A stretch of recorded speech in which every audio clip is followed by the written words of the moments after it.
Saya tidak mungkin berdiri di depan saudara. Saya bukan pendeta, saudara. Seringkali kalau saya datang di sini banyak yang panggil pendeta. Kami hanya manusia biasa, orang awam, dan mungkin agak berbeda cara melayani dari kami yang pendeta-pendeta karena mereka dididik untuk sebuah khotbah. Sedangkan kami dididik untuk bisa mengajar, mentransfer ilmu kepada mahasiswa. Jadi biasanya kalau saya berbicara itu agaknya lama karena saya mau suka kupas sedalam-dalamnya supaya kita mengerti betul dalam satu topik. Itu kalau dosen mengajar seperti itu. Jadi kalau saya mau mengajar, saya akan suka semampu saya menggunakan Alkitab ini untuk membuat kita mengerti. Tetapi kadang kita dibatasi oleh waktu. Dan mudah-mudahan saudara, saya tidak lewat tengah malam sampai habis. Boleh kira-kira? Wah, mudah-mudahan saya berusaha ya. Karena mungkin juga ini khotbah saya terakhir di Seko lagi. Karena kalau Tuhan izinkan saya berangkat, saudara, mungkin 5 tahun atau 10 tahun baru saya bisa datang di Seko lagi. Iya, jadi walaupun saya rindu terus setiap tahun datang ke Seko bikin KKR mulai tahun 2010, tetapi mungkin tahun-tahun berikut saya tidak datang lagi, tapi mungkin saya hanya bisa membantu saudara dengan doa. Kalau Tuhan izinkan ada berkat bagi saya bagi ke sini saudara. Amin. Pelayanan. Karena ada maksud juga yang ingin kami kerjakan saudara. Dan saudara, kalau kita bicara tentang kedatangan Tuhan, kira-kira seperti ini. Ini dicoba manusia untuk kalau Tuhan datang itu berdasarkan buku Alkitab, kira-kira gambarnya atau videonya seperti ini saudara. Bisa kita lihat, kira-kira seperti ini. Tapi saya tidak akan putar itu seperti itu kan. Tadi malam kita mendengarkan bahwa akan ada bunyi sangkakala. Kalau orang mau berperang, tidak boleh berperang kalau tidak bunyikan trompet dulu, tanda-tanda. Dan sangkakala akan berbunyi, semua orang akan mendengarkan itu. Tadi malam kita sudah bahas. Dan dia akan datang di awan-awan saudara. Kira-kira gambarannya seperti ini. Ini cuma gambaran. Batas pikiran manusia untuk menerjemahkan, untuk menjemputkan orang yang percaya. Ya, jadi mungkin ada lagi santai-santai. Tapi kayaknya gambarannya tidak terlalu seperti yang kan itu yang terbuka kuburannya pada saat Kristus datang di atas awan-awan. Oleh karena itu kalau ada orang khotbah, tadi malam saya ulangi perkataan pendeta, ketika orang mati baru dikhotbahkan langsung ke pangkuan Bapa, saudara. Itu tidak alkitabiah. Bayangkan kalau sudah dari dulu ke pangkuan Bapa, sudah berapa banyak yang di pangku-pangku saudara. Pangkuan Bapa tiap mati. Jadi kalau sampai di mana itu pangku-pangku itu kira-kira itu kata-kata penghiburan tapi tidak alkitabiah. Jangan kita gunakan seperti itu. Dan saya lanjut saja ya, karena kalau saya putar terus ini kita tidak akan habis. Jadi sekarang, mengapa hidup kita ini butuh kepastian saudara? Butuh yang pasti-pasti. Kalau saudara mau melakukan sesuatu atau ada mau kerjakan sesuatu, saudara biasanya butuh yang apa? Kepastian. Apalagi yang cowok mau tanya cewek, dia butuh kepastian, dia mau terima atau tidak. Atau kalau kita mencari pekerjaan, mau lamaran kita boleh terima atau tidak. Jadi butuh kepastian. Saya mau tanya saudara, biasanya ini 1 tambah 1 kira-kira sama dengan berapa 1 tambah 1? Ada guru matematika, kita pernah belajar matematika semua dong? 1 tambah 1 berapa? Sama dengan berapa? 2. 1 tambah 1 sama dengan 2, itu biasanya ya. Tapi bagi kami yang tahu komputer atau anak-anak yang sudah belajar di SMA, ini belum tentu. Kenapa itu saudara? Belum pasti. 1 tambah 1 belum pasti 2 bagi kami. Ada alasannya. Kenapa 1 tambah 1 itu belum pasti 2? Karena ini saudara. Karena untuk bilangan biner 1 tambah 1 itu sama dengan 1 nol. Itu yang dikenal oleh komputer ini. Dia cuma mengenal 0 dan 1. Komputer itu dia cuma kenal 0 dan 1. Jadi 1 tambah 1 bagi komputer itu 1 0. Jadi belum tentu 2. Kemudian kecuali ada bilangan desimal. Yang disebut dengan bilangan desimal itu yang kita kenal 1 sampai 9, 0, 1 sampai 9. Itu angka desimal, bukan 0,1, 1,02, itu bukan desimal. Yang desimal itu adalah angka 10 digit, yaitu 0 sampai 9. Itu yang disebut dengan bilangan desimal. Pasti 2.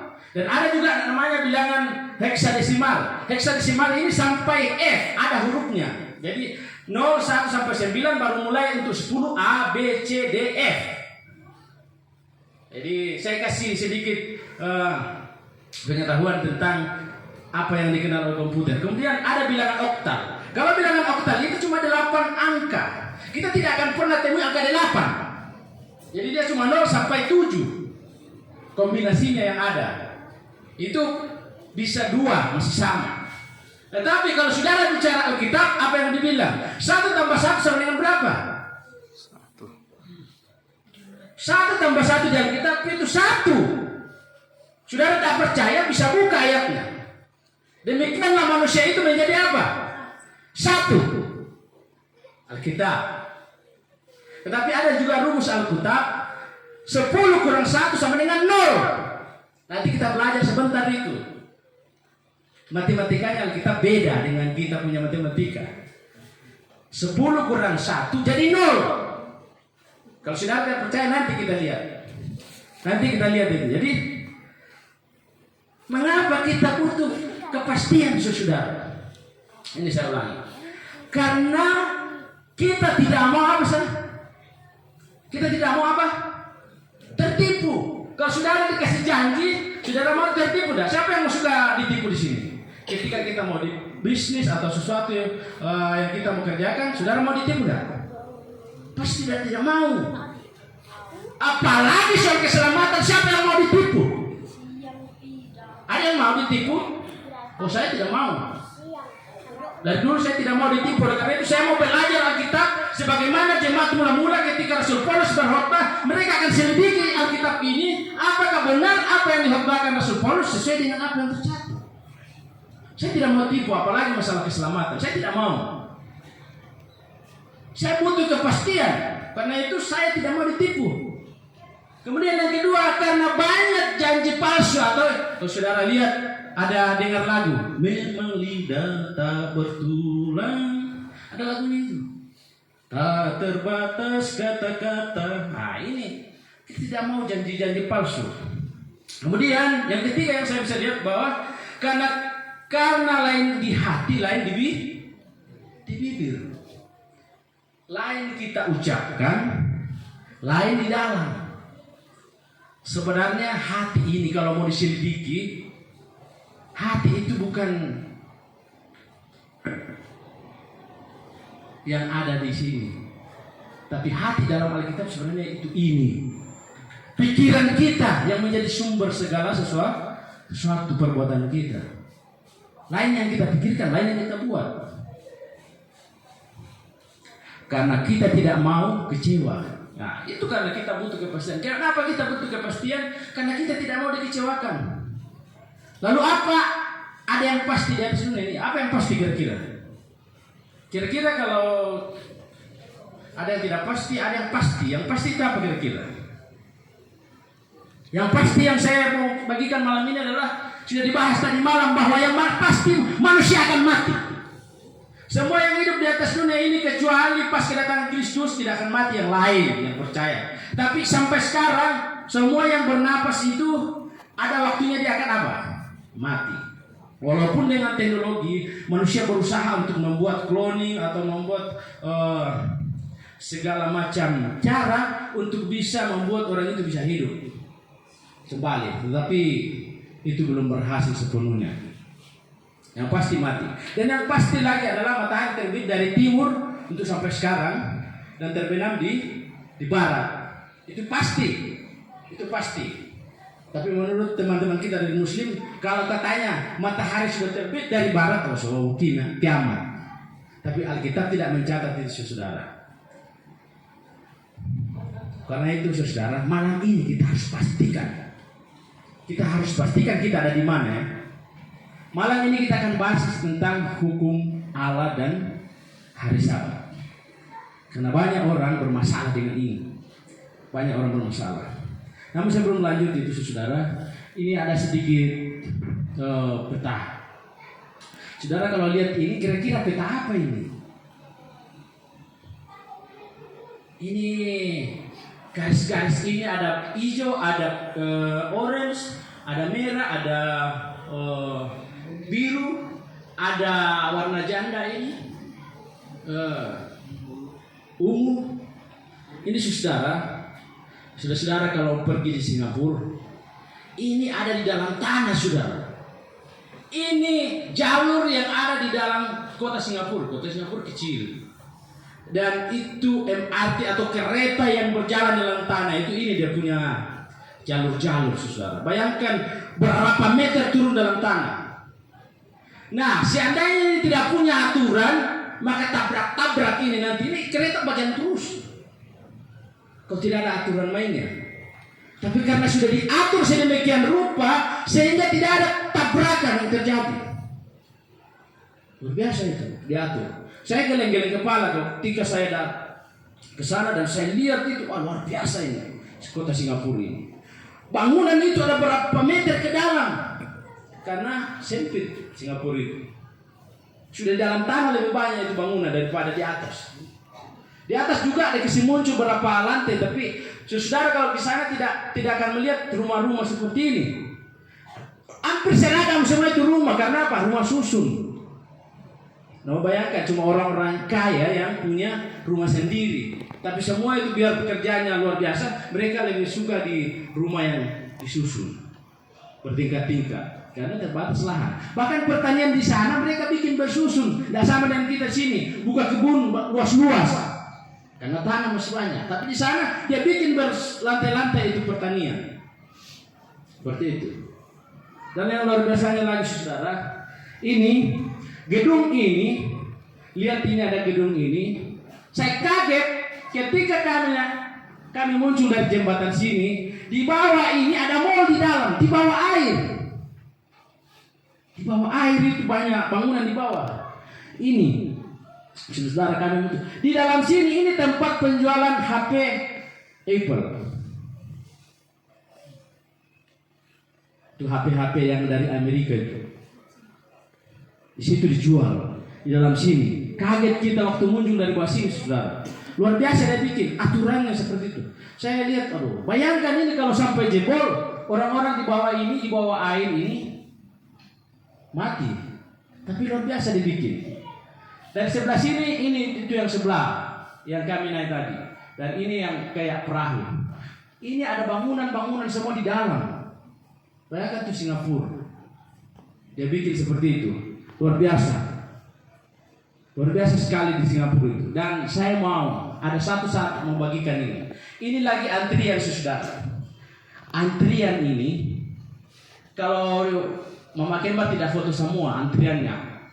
Ada berapa loket itu antriannya, ribuan orang antri. Untuk apa mereka? Mau masuk ke Singapura dan masuk ke Malaysia. Ini di penyeberangan. Tapi ada syaratnya. Ada syaratnya untuk bisa masuk. Apa sih itu, saudara? Saudara harus punya paspor. Kalau saudara tidak punya paspor, saudara tidak bisa masuk. Saudara bayangkan, mau masuk saja satu negara, saudara harus punya paspor. Apalagi saudara mau masuk ke surga. Saya bayangkan itu. Saudara harus punya paspor yang pasti-pasti. Tidak palsu. Kalau saudara ada kepalsuan, tidak bisa masuk dalam negara-negara tertentu. Paspor mesti ada. Dan surga juga memiliki paspor tersendiri untuk orang bisa masuk. Tidak sembarang. Saya lantas pikir-pikir, bayangkan mau masuk saja negara ini, kita harus di screen, betul-betul ditanya apa semua. Kalau ada hal-hal yang mencurigakan, tidak bisa masuk. Nah, apalagi mau masuk surga. Itu masih di dunia sudah dibuat seperti itu, apalagi kalau masuk surga. Masa seenaknya kita, seikut kemauan kita, bukan kemauan Tuhan? Ya harus kalau mau masuk Malaysia ikut kemauannya Malaysia, mau masuk di Singapura ikut kemauannya Singapura, mau masuk di Amerika ada syaratnya lagi, bukan cuma paspor, tambah visa. Kalau saudara tidak dapat visa, biar sudah ada paspor tidak bisa masuk ke Amerika, tidak bisa masuk. Ada tambahan di beberapa negara itu perlu visa, tapi kalau di Asia yang beberapa negara itu kita cuma butuh paspor. Jadi luar biasa di dunia saja butuh aturan. Nah pertanyaan saudara, ini sering saya tanyakan, bagaimana saudara tahu bahwa saudara itu berdosa? Dan bagaimana caranya kita mengasihi Tuhan? Dan kali ini bingung orang. Oh banyak bertanya bagaimana dosa itu. Dosa itu harus dijawab dengan Alkitabiah, karena Alkitab yang bisa menerangkan tentang dosa. Dosa adalah apa katanya? Menurut jawaban Alkitab 1 Yohanes 3 ayat 4, setiap orang yang berbuat dosa, apa yang dilanggar saudara? Melanggar juga hukum Allah. Sebab dosa ialah pelanggaran hukum Allah. Jadi hukum Allah itu adalah cermin. Ketika saudara, saya tadi mau ke sini supaya saya lihat jangan sampai ada yang salah di penampilan saya ini supaya saudara tidak ketawa.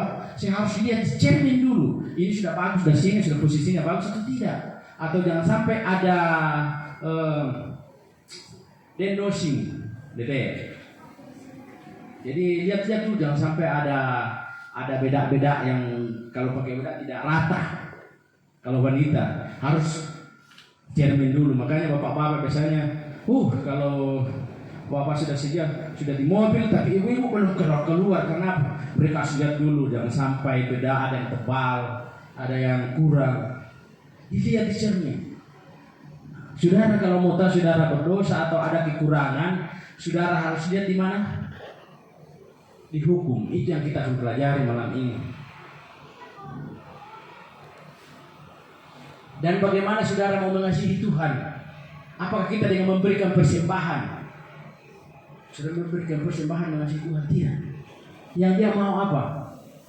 1 Yohanes 5 ayat 3, sebab inilah kasih kepada Allah, yaitu bahwa kita menuruti perintah-perintahnya. Perintah-perintahnya itu tidak berat. Banyak orang bilang berat itu mau ikut Tuhan. Siapa bilang? Itu menurut kita. Tapi bagi Tuhan ringan. Kita itu seringkali bikin dusta sendiri. Bilang berat. Padahal Tuhan bilang ringan. Tuhan bilang, hai kamu yang letih lesu, yang berbeban berat, datanglah kepada aku, maka aku akan memberikan kelegaan bagimu. Seringkali kita tidak mau percaya itu. Itu yang bermasalah. Kita yang buat sendiri itu beban. Karena kita tidak mau ikut Tuhan punya keinginan. Kita mau ikut, kita punya keinginan sendiri, mempelajari Alkitab, dan otak kita yang masuk ke sini, bukan Alkitab yang masuk ke otak kita. Banyak orang-orang pintar, apalagi sudah profesor doktor, mau dilawat setengah mati. Mau kasih belajar Alkitab sulit sekali. Malah mereka lebih pintar dari Alkitab, lebih pintar dari Tuhan yang telah menciptakan buat manusia sendiri. Jadi bagaimana? Baca Alkitab dong. Jangan kita mau didustai. Kalau saya bicara di sini, saudara juga baca Alkitab saudara. Jangan sampai barangkali beda. Itu maunya. Seperti itu. Makanya kalau kita bikin KKR seperti ini, taruhnya kita tampilkan itu ayat supaya saudara bisa cek juga, jangan sampai salah ini. Yesus berkata ya dalam Yohanes 14:15, jikalau kamu mengasihi aku, kamu akan menuruti segala perintahku. Nah, perintah yang mana kita akan bahas sebentar. Saudara, biasa begini, pernah begini, ini ke kantor tiba-tiba dia apa saudara? Jatuh.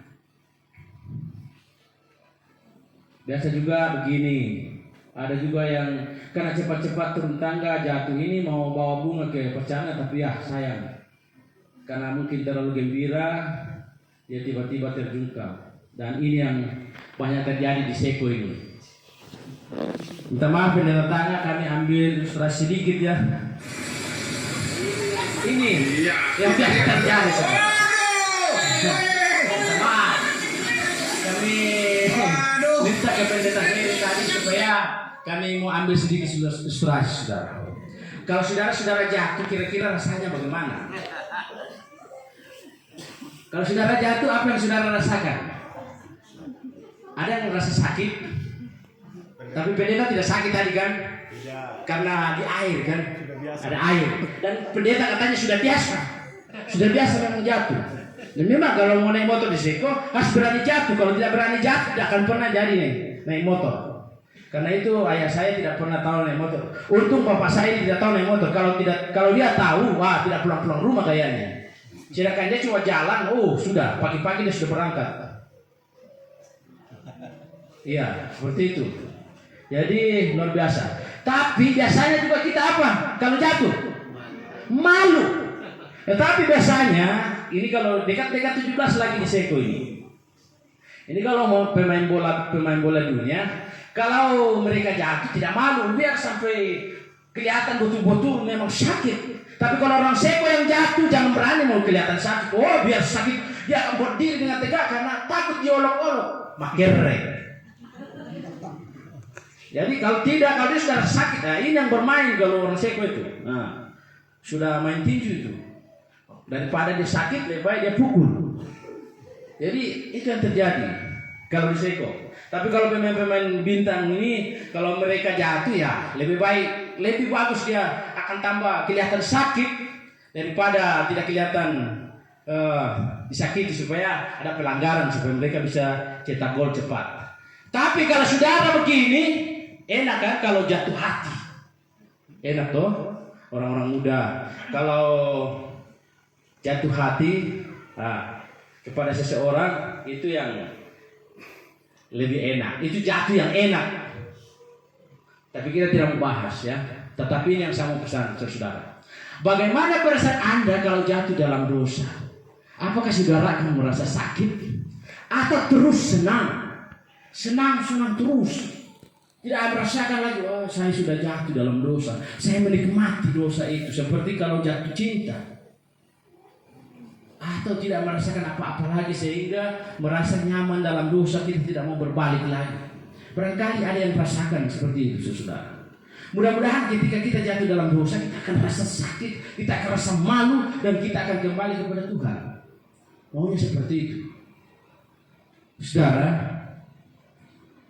waktu Adam dan Hawa jatuh dalam dosa, bagaimana perasaan mereka? Mereka merasa telanjang, mereka merasa malu, takut dan bersembunyi. Itu yang mereka rasakan. Mereka bersembunyi dari Tuhan karena malu. Sudah kelihatan telanjang, mereka malu. Tapi banyak orang sekarang dia bikin dosa malah dipamer-pamer. Dia malah dipamer di video. Wahugel orang Manado bilang di video diviralkan. Tidak merasa lagi bahwa dosa itu sesuatu yang memalukan. Nah itu yang bahaya kalau kita tidak merasa begitu lagi. Tapi Tuhan bilang begini kepada kita. Ini perintahnya ya. Tuhan bilang dalam Matius pasal 28 ayat 20. Dan ajarlah mereka melakukan segala sesuatu yang telah kuperintahkan kepada. Ini tugas kita. Kita harus mengajarkan bahwa dosa itu adalah dosa. Kita harus mengajarkan bahwa ini yang perlu dilakukan. Kembali kepada Tuhan. Kita harus mengajar mereka untuk melakukan perintah Tuhan. Itu adalah perintah agung yang terakhir yang diberikan Kristus sebelum naik ke surga. Itu yang harus dijalankan. Melakukan perintah Allah. Kita harus melakukan itu. Diajarkan.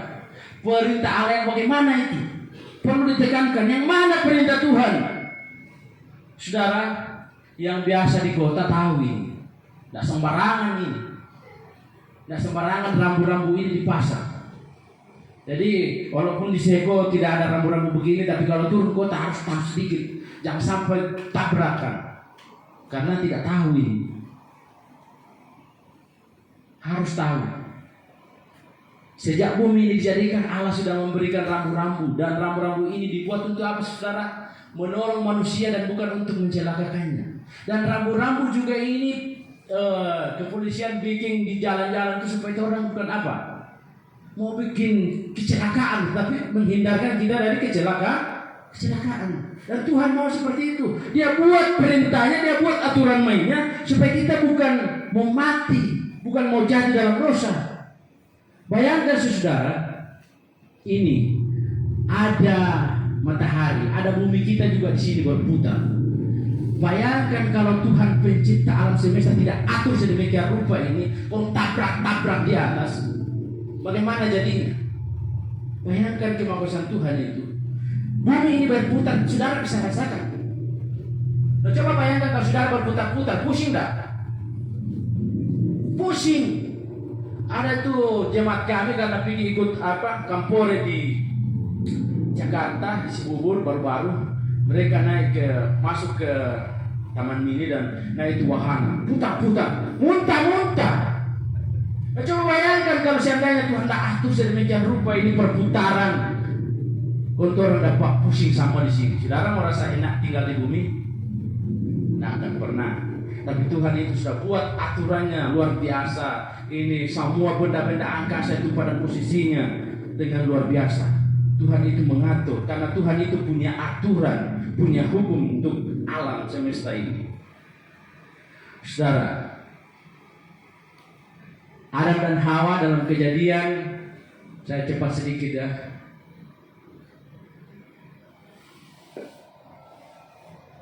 Sorry, saya kasih maju. Adam dan Hawa dalam Kejadian 2 ayat 3 dan Kain dan Habel punya aturan. Tuhan sudah kasih tahu, tapi nanti sebentar saya akan lebih bahas itu. Aturannya ini dulu, saya terus terang. Saya dulu waktu sekolah minggu di Sipulung diajarkan itu persembahan yang diberikan Kain itu adalah persembahan padi yang sohon. Kayak nakop itu saya di parelangko, yang padi yang tidak ada isinya. Tapi kalau saudara baca dalam Alkitab Kejadian pasal 4 tidak begitu di sana. Kain itu mempersembahkan juga persembahan yang terbaik. Tetapi sayangnya yang Tuhan mau ini, dia harus potong domba, tetapi Kain tidak memberikan domba, makanya dia tidak diterima persembahannya. Itu masalahnya. Yang mengganjal Alkitab itu yang tambah-tambah. Dan saya waktu saya pulang ke Sepuluh, saya kasih tahu, masih ada guru-guru sekolah minggu saya waktu itu, saya bilang, dulu kamu ajar salah saya. Tapi tidak apa-apa, saya kasih tahu. Sekarang jangan pernah lagi mengajar salah. Karena hati-hati. Ada ancamannya juga. Kita bilang kalau kita mengajar salah bahaya. Jadi harus diterangkan dengan benar apa maksud dari semua ini. Saudara, kita akan bahas nih. Apa yang terjadi dengan Adam dan Hawa? Dia tulis begini.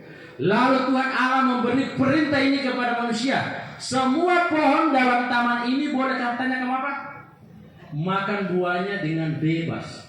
Tetapi pohon pengetahuan tentang baik dan jahat itu janganlah kamu makan buahnya, sebab pada hari engkau memakannya pastilah engkau mati.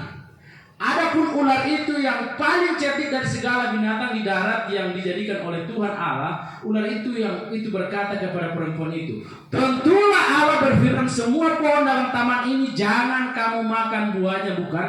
Saudara, cermati.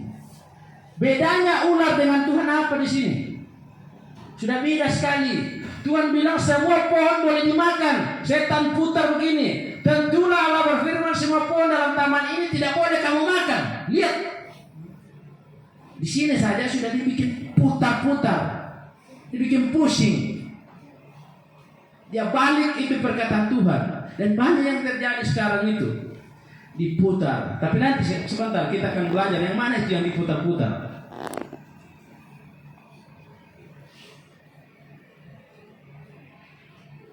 Saya ulangi, ini dasarnya ya, permasalahan. Lalu Tuhan Allah memberi perintah. Saya ulangi, semua pohon dalam taman ini boleh dimakan buahnya. Dibandingkan dengan sebelah ini. Tentulah Allah berfirman semua pohon dalam taman ini taman ini jangan. Ini saja di sini boleh dan jangan berbeda sekali. Boleh dengan jangan itu bertolak belakang. Iya dan tidak. Bayangkan ini diputar sini.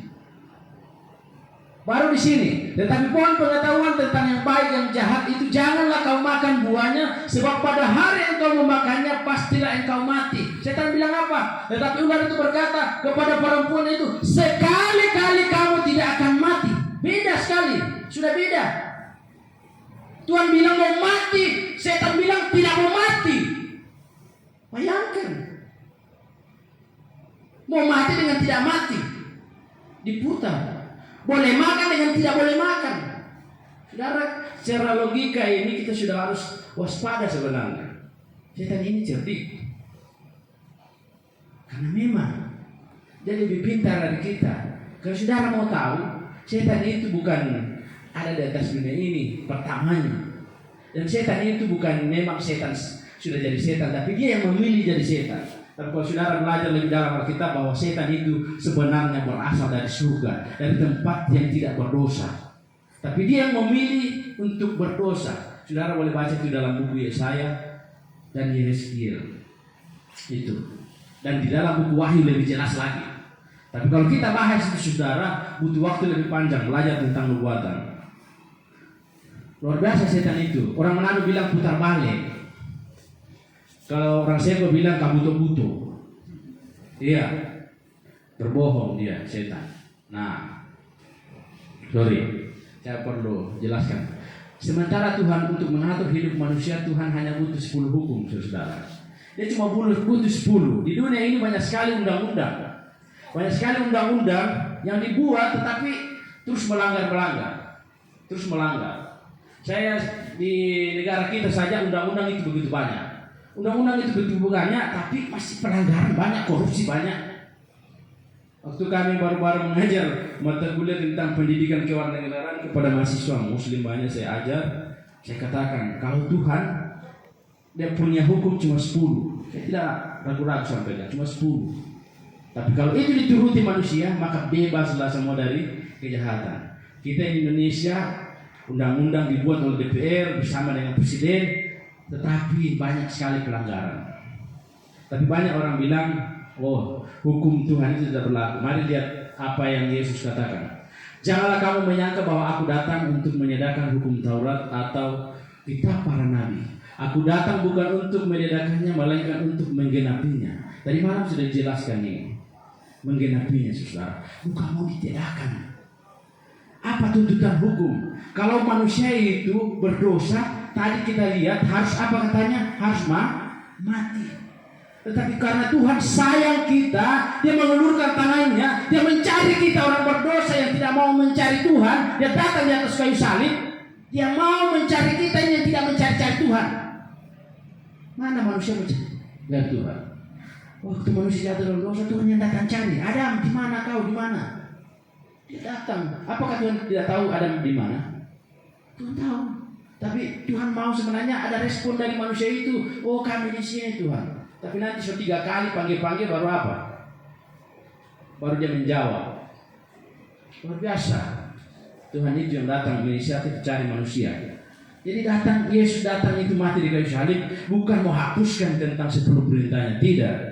Dia datang untuk menghadapi tuntutannya, saudara. Apa yang jelas di sini dikatakan ayat 18. Matius 5 ayat 18. Karena aku berkata kepadamu, sesungguhnya selama belum lenyap langit dan bumi ini, satu iota atau satu titik pun tidak akan ditiadakan dari hukum Taurat sebelum semuanya terjadi. Satu titik saja, saudara kalau menulis pakai titik ya, itu tanda baca. Satu titik saja tidak akan dikasih hilang. Siapa berani katakan Yesus datang di kayu salib, oh sudah dipalangkan semua itu. Banyak ajaran begitu. Dan saya ini sebelum saya masuk di gereja, masa ke-7, saya sudah keliling semua itu gereja-gereja itu. Di Makassar waktu saya kuliah, justru saya tidak mau kalau dipanggil KKR orang Advent, saya melarikan diri. Tidak mau dipanggil-panggil untuk bikin KKR. Tapi Tuhan tangkap saya, saudara, dan akhirnya saya bikin KKR. Itu luar biasa Tuhan itu. Saya sebenarnya kalau saya punya kepentingan pribadi, saya katakan supaya orang tua saya sih tidak mau datang. Saya ini capek sebenarnya, capek sekali. Dan saya sudah tidak punya uang, saya bilang. Saya baru habiskan uang untuk pergi urus itu, pergi jalan-jalan keluar dan saya harus urus visa. Habis uang saya katakan. Baru dipanggil mau bikin ini, saya punya rencana mau ke Seko itu bikin KKR sebenarnya September. Karena saya pikir saya sudah habis panen ayam 1 kali, mungkin ada saya sisihkan dan saya datang lagi bikin KKR. Karena datang seperti ini saudara bukan gratis, butuh biaya. Makanya waktu saya pertama-tama datang bikin KKR, orang di sini di Seko bilang, oh datang cari uang. Siapa yang datang cari uang? Justru kita datang di sini membuang-buang uang untuk saudara-saudara yang kita mau rindu sama-sama pergi ke surga. Lantas kita bilang, oh kita di foto-foto waktu itu saya baru munculkan LCD, saya bawa foto-foto video, oh kita di video supaya pakai cari uang. Siapa bilang? Justru kita datang ini korbankan kita punya waktu, usaha kita tinggalkan, anak-anak istri kita tinggalkan demi untuk apa? Melayani saudara. Pengorbanan di sini. Jadi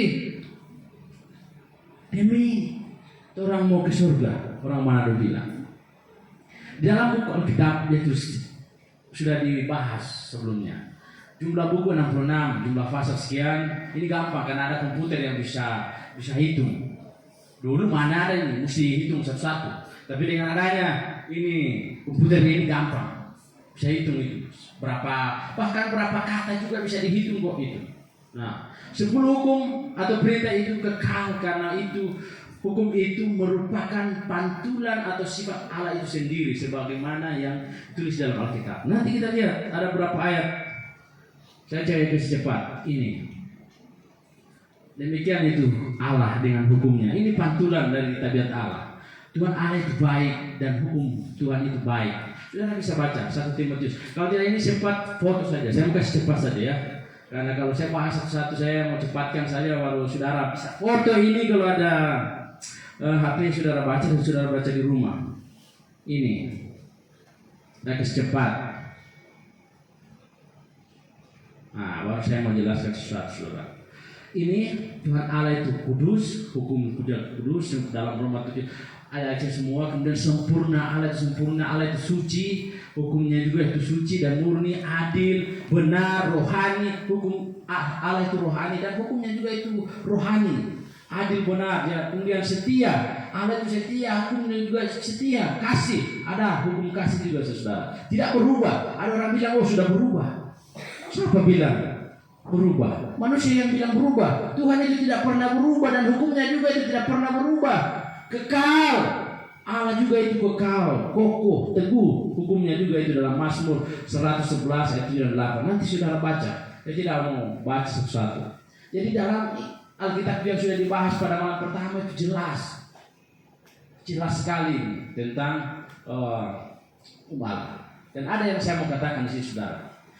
Dari semua isi Alkitab yang saudara belajar ini, dari semua isi Alkitab yang saudara baca, diilhamkan, diberikan kepada manusia yang Tuhan pilih untuk mereka menulis sesuai dengan kemampuan mereka. Ada raja, ada gembala, ada nelayan, ada dokter, diberikan dan mereka menulis sesuai dengan bahasa mereka sendiri.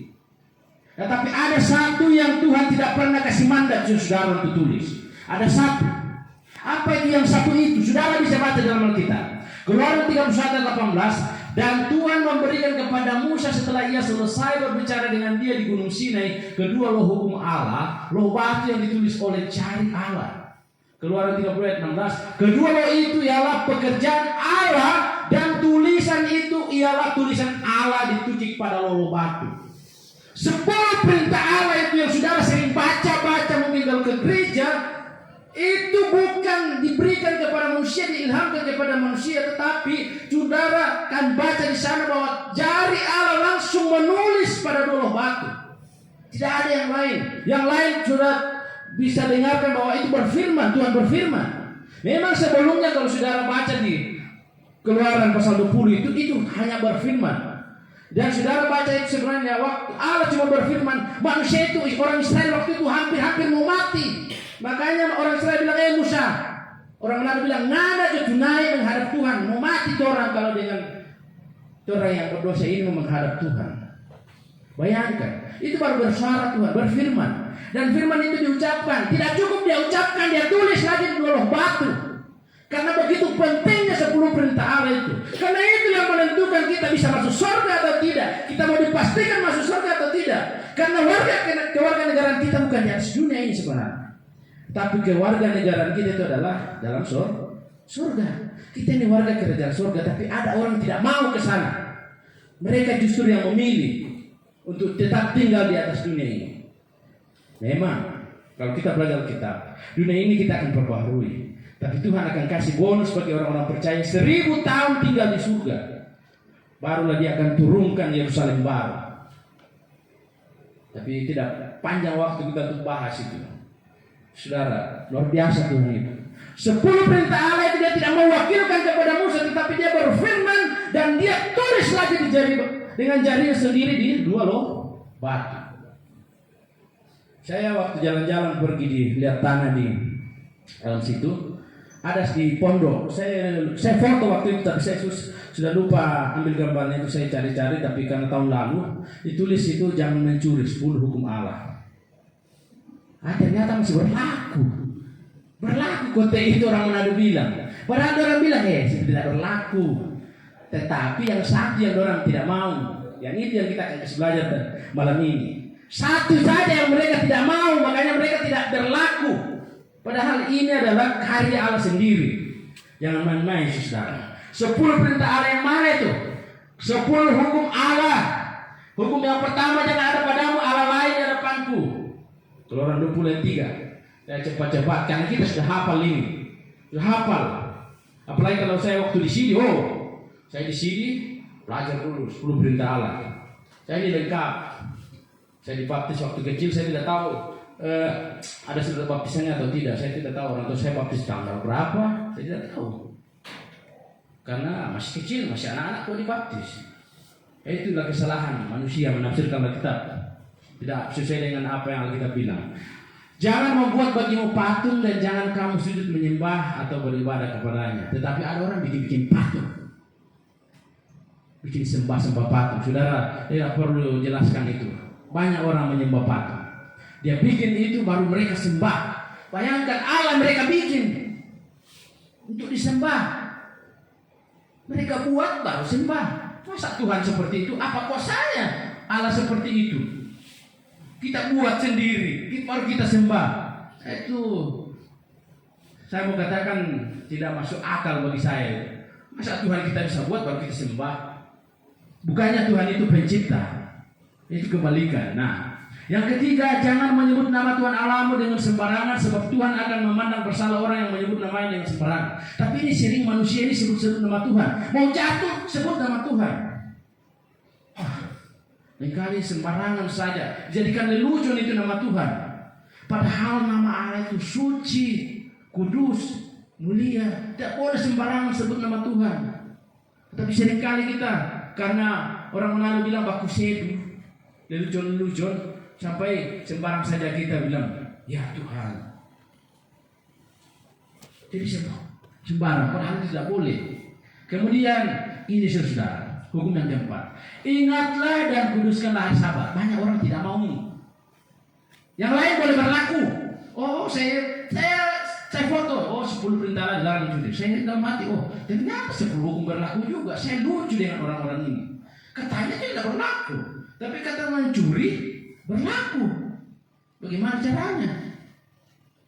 Nah, ini yang lucu ini manusia ini. Suka-suka sesuai dengan keinginan hati sendiri. Tapi nanti saya akan bahas khusus itu yang keempat. Banyak orang cari cara mau operasi plastik lah dan segala macam, makan makanan tertentu supaya apa? Kelihatan awet muda, panjang umur.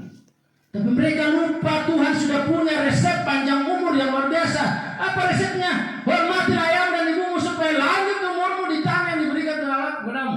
Kalau saudara mau panjang umur, hormati orang tua. Kalau anak-anak ini saya mau pesankan kepada orang-orang tua yang masih punya orang tua juga. Seringkali kalau anak-anak masih di bawah umur, pasti hormat orang tua. Tapi lengkali macam saya ini yang sudah berkeluarga, masih ada orang tua, lengkali tidak dihormati orang tua. Jadi ayat Alkitab ini sebenarnya lebih keras untuk orang yang sudah dewasa. Karena seringkali merasa pintar dari orang tua, mereka tidak pakai lagi itu pemikiran orang tua, tidak dihormati lagi orang tua. Jadi ini pesan yang keras dari Tuhan. Karena seringkali kita tidak menghormati orang tua kita lebih banyak bicara dari kalau orang tua itu bicara. Mentah-mentah kita sudah sarjana atau lebih tinggi pendidikannya dari orang tua, jadi orang tua itu tidak kita hargai lagi. Kalau saudara mau panjang umur, hormati itu orang tua. Jangan pandang enteng orang tua kita. Pelihara orang tua kalau sakit. Sampai saya katakan saya punya papa ini, kasih kesempatan saya untuk menjaga orang tua. Makanya saya suka orang tua saya bisa bagus ketemu bagus. Tapi mereka tidak mau tinggalkan sepo. Sampai saya Bapak Shedu tadi malam saya bilang kurang boleh begini, saya suntik itu kalau orang mau dioperasi dikasih bius dulu barang 3 jam. Nah kalau saya menaik pesawat di sini langsung pesawat lagi ke Makassar sampai langsung pesawat nanti di Manado sudah sadar sudah. Karena ini cuma butuh waktu 3 jam sampai. Kalau daripada tidak mau saya bawa,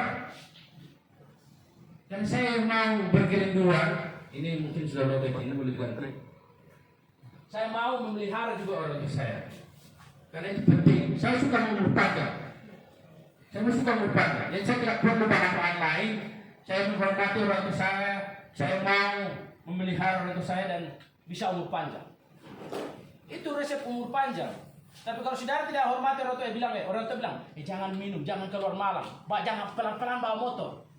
Tapi karena tidak dengar-dengaran orang tua keluar ke sana menyebut apa yang terjadi, tabrakan, mati, selesai. Tidak panjang umur, bagaimana bisa panjang umur? Dan janji ini berlaku sampai dunia baru. Orang yang mau masuk surga, orang yang menghormati orang tua, yang bisa nikmati hidup panjang umur di dunia baru. Cek. Tes. Usahanya berarti yang robek. Jadi, saudara, kita lanjut. Minta maaf, saya ambil jatah. Saya sudah baku sendiri dengan pendeta di Sungai tadi karena saya bilang kayaknya ini terakhir saya mau datang di Seko untuk beberapa waktu lamanya. Jadi saya mau ambil jatah panjang-panjang sedikit. Nah apa tuh? Mudah-mudahan saudara tidak bosan. Jangan membunuh.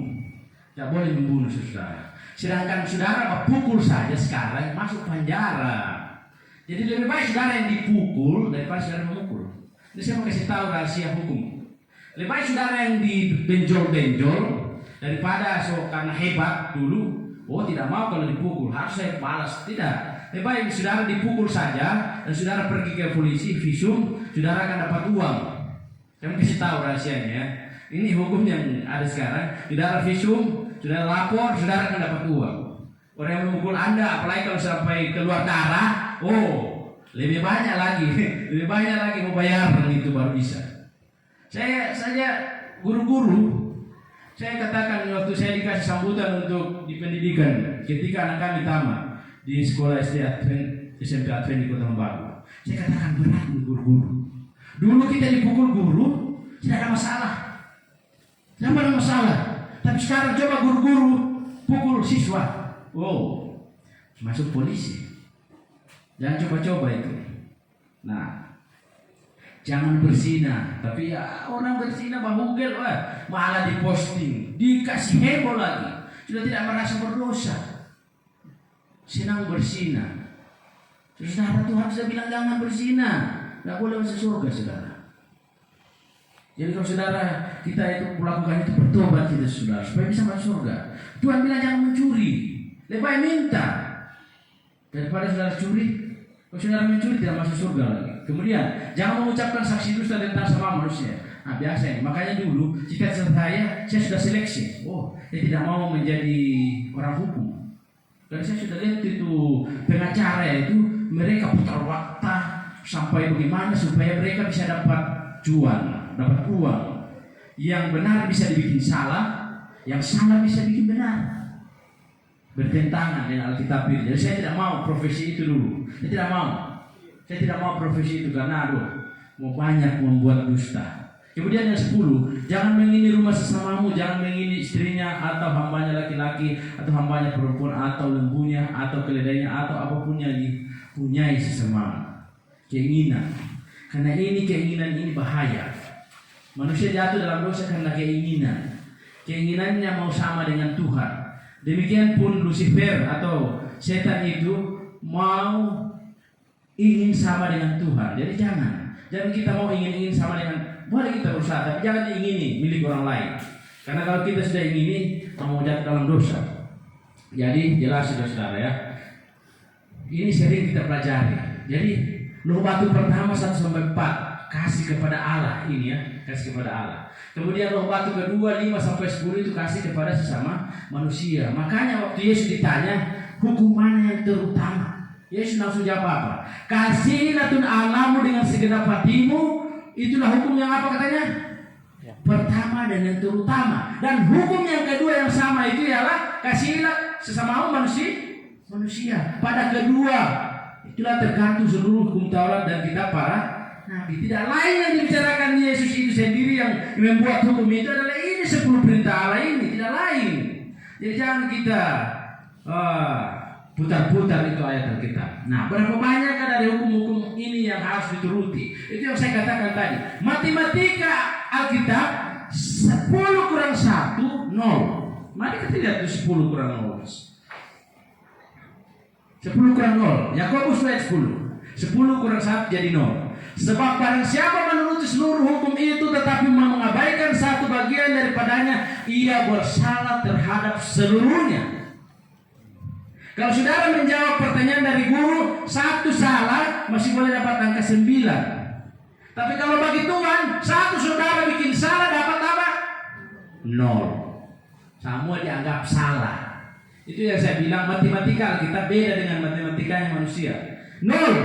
Kita bersalah terhadap seluruhnya. Berarti kalau kita bersalah ya sudah dihukum.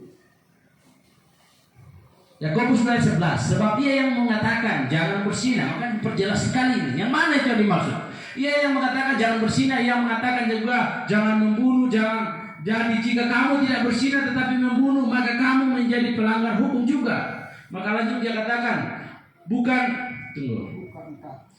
bukankah sekarang kita sudah hidup di bawah kasih karunia? Bukankah di bawah hukum Taurat? Wah, banyak orang pakai ayat ini. Tidak perlu. Kita sudah di bawah kasih karunia. Mereka tidak mengerti itu kasih karunia itu apa sebenarnya. Mereka cuma bikin-bikin pengertian yang salah. Coba kita lihat kasih karunia yang dimaksudkan. Nah, Roma 6 ayat 14. Sebab kamu tidak akan dikuasai lagi oleh dosa, karena kamu tidak berada di bawah hukum Taurat, tetapi di bawah kasih karunia. Ini ayat ini dipakai. Mari kita lihat selanjutnya. Roma 6 ayat 18. Jadi bagaimana? Apakah kita akan berbuat dosa karena kita tidak berada di bawah hukum Taurat, tetapi di bawah kasih karunia? Alkitab bilang apa? Sekali-kali tidak. Jangan pakai ayat ini untuk mau berdosa, saudara. Jangan dipakai. Karena dia kunci di bawah sekali-kali tidak. Tetapi ada orang tidak mau baca sampai sini. Ini Job. Dipakai itu. Jadi hati-hati dengan tulisan Rasul Paulus. Ini tulisan Rasul Paulus, saudara. Dia orang pintar. Jadi hati-hati. Dan Petrus memperingatkan kita. 2 Petrus 3:15. Anggaplah kesabaran Tuhan kita sebagai kesempatan bagimu untuk beroleh selamat. Seperti juga Paulus saudara kita yang kekasih telah menulis kepadamu menurut hikmat yang dikaruniakan kepadanya. Ayat 16. Hal itu dibuatnya dalam semua suratnya apabila ia berbicara tentang perkara-perkara ini. Dalam surat-surat itu ada hal-hal yang suka dipahami. Ini yang saya mau bagikan ya, suka dipahami. Sehingga orang-orang yang tidak memahaminya dan yang tidak teguh imannya memutarbalikannya menjadi kebinasaan mereka sendiri. Sama seperti yang juga mereka buat dengan tulisan-tulisan yang lain. Jadi hati-hati. Tetapi kamu saudaraku yang kekasih, kamu telah mengetahui hal ini sebelumnya. Karena itu waspadalah supaya kamu jangan terseret ke dalam kesesatan orang-orang yang tidak apa katanya? Tidak mengenal hukum. Jangan sampai karena tulisan Rasul Paulus saya bilang, kita sudah dibawa kasih karunia, tidak perlu hukum. Lantas karena saudara terima itu, hati-hati. Jangan sampai saudara gunakan sepotong ayat itu lantas menjadi kebinasaan bagi siapa? Saudara dan saya. Hati-hati itu tulisan Rasul Paulus. Sudah diperingatkan oleh Rasul Petrus. Nah, ini yang kita harus lakukan. Nah, saya cepat sedikit. Hati-hati ini ya. Ini. Hati-hati dengan anggapan bahwa yang penting percaya. Ada orang bilang yang penting percaya. Asal percaya saja. Nah, itu ada lagunya. Tidak seperti itu. Yakobus 2 ayat 19. Engkau percaya bahwa hanya ada satu Allah saja, itu baik. Tetapi setan-setan pun juga percaya akan hal itu. Dan mereka apa katanya? Gemetar. Setan percaya itu Allah. Siapa bilang setan tidak percaya? Dia pernah hidup dengan Allah di surga. Tetapi permasalahannya setan ini adalah tidak mau menurut. Dan dia turunkan ke bumi itu, dia pengaruhi manusia supaya melanggar hukum Allah. Mereka supaya tidak menurut, supaya mereka sama-sama dibakar nanti di neraka. Itu. Dia cari teman supaya ada temannya dibakar-bakar. Dari ada juga ajaran yang salah, oh neraka di kiri, surga di kanan. Siapa bilang itu? Tapi kalau kita belajar kitab tidak ada yang begitu dalam kitab. Banyak orang pakai itu.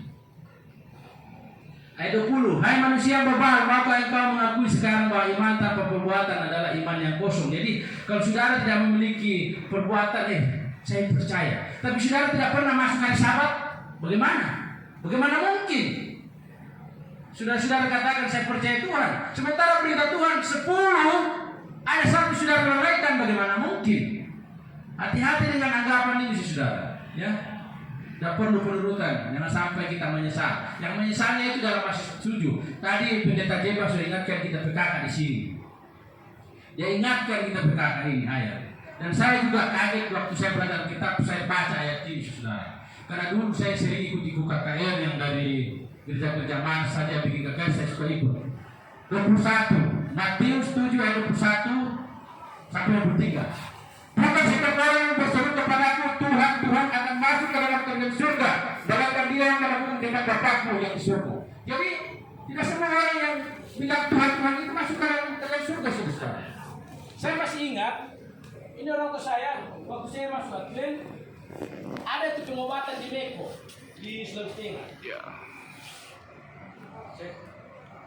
Di Sulawesi Tengah itu cuma menyanyi katanya menyembuhkan. Cuma menyanyi itu disembuhkan. Lantas orang tua saya bilang, oh saya mau ke sana. Saya bilang, kalau bapak pergi ke sana mati. Dan sudah banyak terbukti orang yang pergi ke sana itu mereka pulang mati pada akhirnya. Jadi, saudara lihat sini, bukan semua orang yang berseru kepada Tuhan itu harus masuk di dalam kerajaan surga. Dan ini yang menyakitkan. Pada hari terakhir banyak orang akan berseru kepada Tuhan, Tuhan, bukankah kamu berbuat demi namamu dan mengusir setan demi namamu dan menadakan banyak mujizat demi namamu juga. Saudara kalau nonton di YouTube, ada cuma berdoa, bayangkan dia bikin secara langsung, pegang bagian dada saudara yang sakit, saudara akan sembuh dalam nama Yesus. Saya lihat, oh ini yang digenapi oleh Matius pasal 7. Apakah Tuhan juga tidak memiliki mujizat? Jelas mujizat itu ada. Dan saya merasakan sendiri mujizat. Saya lupa tampilkan fotonya. Ada orang yang kami lawat waktu kami pulang KKR dari Ambalong. Sementara saya dari perjalanan itu mau menuju ke Ambalong, istri saya telepon. Bilang, Pak, ini ada orang suka mau belajar kitab. Saya bilang, oke, nanti saya pulang saya akan kasih belajar kitab. Ketika kami pulang, kami lihat itu suami ibu ini ternyata sudah lumpuh, sudah tidak berdaya, sudah stroke sekian lama. Sudah sekian tahun dia tidak bisa jalan. Tidak bisa jalan.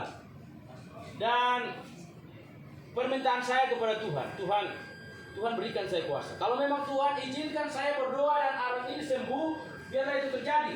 Karena memang Tuhan izinkan seperti itu. Baru saya pergi lawat dia. Dia katakan, Om, namanya Musa. Om Musa, apakah Om Musa rindu untuk mau mengikut Tuhan? Dia bilang, iya saya rindu. Saya katakan, Om lagi sakit sekarang. Apakah Om mau? Sudah jadi ini. Saya katakan, tes. Oh jadi.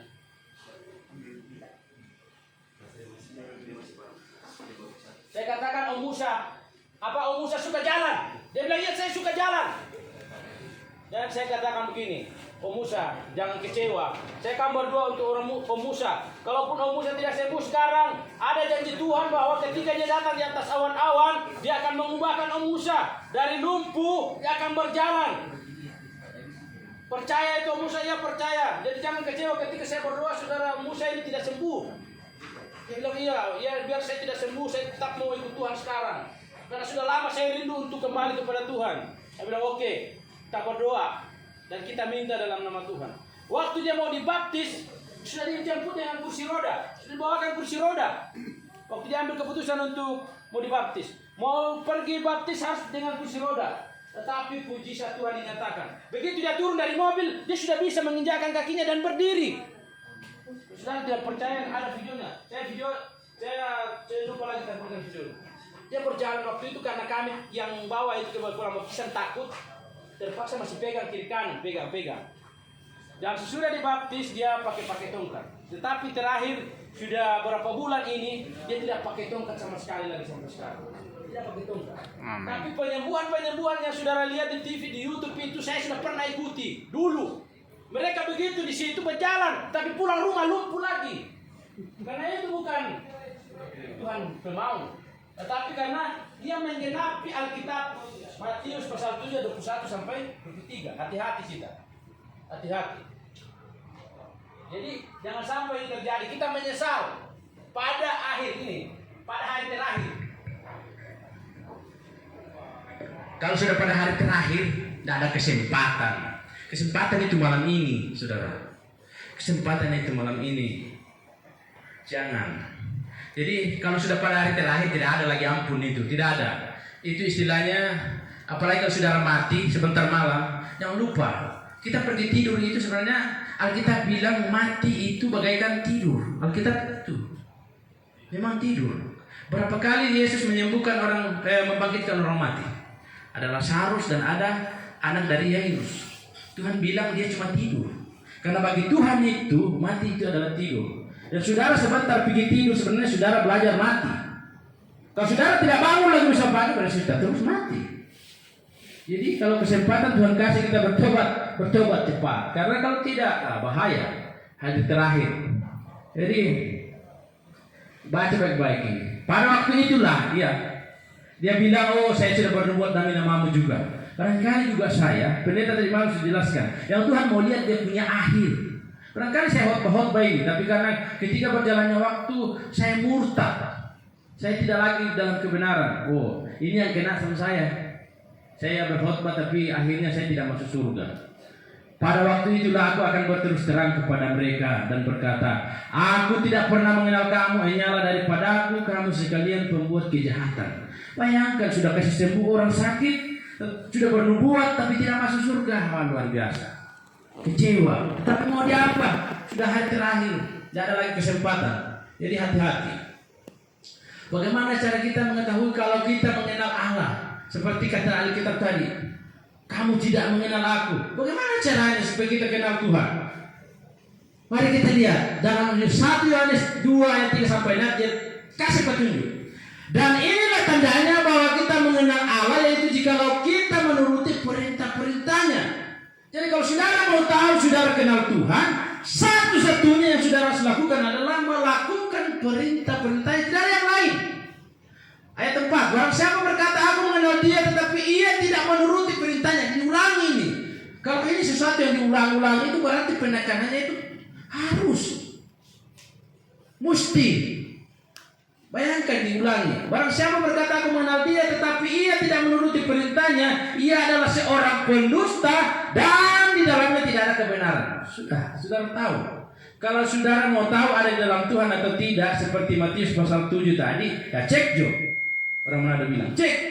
Kalau saudara turut perintah Tuhan, oke, kita bisa mengaku bahwa saya ini anak Tuhan.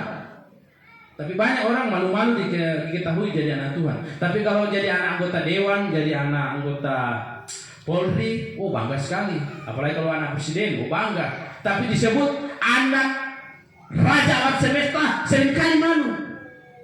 Oh saya tidak, saudara. Kalau saya jalan dan ada kesempatan, saya harus perkenalkan, saya ini begini agamanya, saya ini begini. Saya perkenalkan, saya tidak malu-malu. Untuk apa saya malu? Saya punya Tuhan itu pemilik alam semesta. Luar biasa. Untuk apa saya malu? Saya harus lebih bangga menjadi anak Tuhan daripada anak lain. Anak-anak anggota dewan dan segala macam.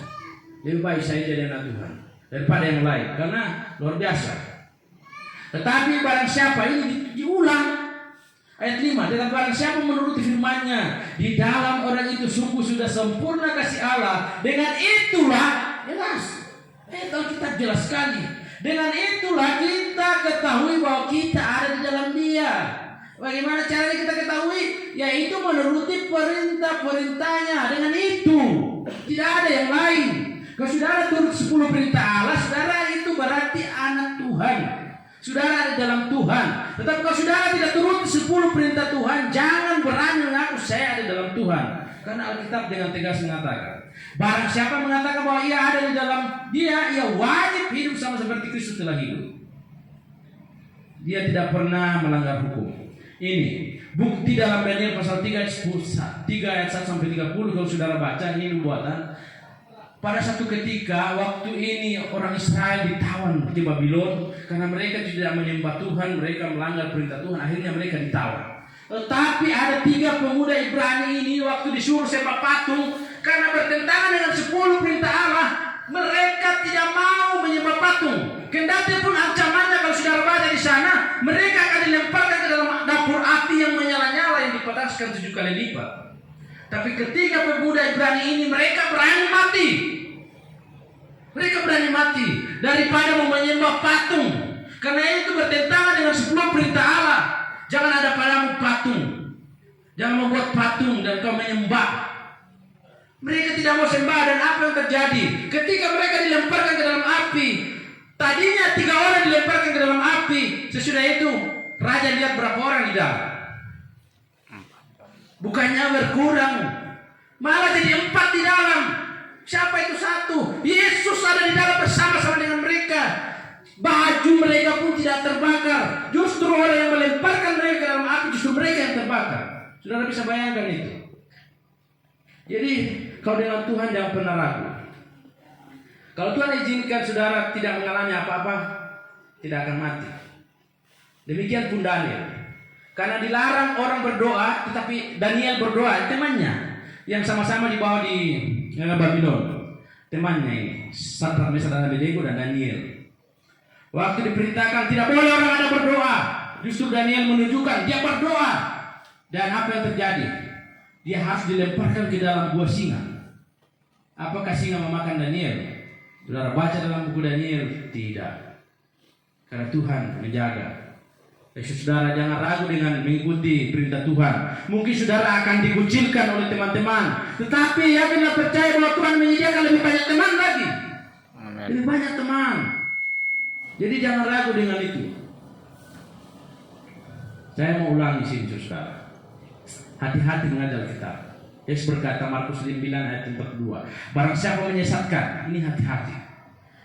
Besar hukumannya. Barang siapa menyesatkan salah satu dari anak-anak kecil yang percaya ini, lebih baik baginya jika sebuah batu kilangan diikatkan pada lehernya lalu ia dibuang ke dalam laut. Diikat batu. Saudara kalau diikat batu baru lempar ke dalam laut, mau tenggelam atau tidak? Biar saudara jago renang, pasti tenggelam. Itu hukuman bagi orang yang mau bikin ajaran yang tidak benar. Kalau Tuhan sudah peringatkan. Ada orang, saya biasa kasih ilustrasi, tapi saya sudah tidak melakukan karena panjang waktunya. Baru belajar P3K, begitu orang kecelakaan dia pergi praktek P3K, bukannya dia mau tolong malah tambah mati itu orang. Jadi seringkali kita mau coba-coba sesuatu yang belum terlalu kita ketahui, kita ajarkan salah. Hati-hati mengajar kitab. Yohanes memberikan peringatan dalam keras dalam Wahyu pasal 22, dia katakan, aku berkata kepada setiap orang yang mendengar perkataan-perkataan nubuat dari kitab ini, jika seorang menambahkan sesuatu kepada perkataan-perkataan ini, maka Allah akan menambahkan kepadanya malapetaka yang tertulis dalam kitab ini.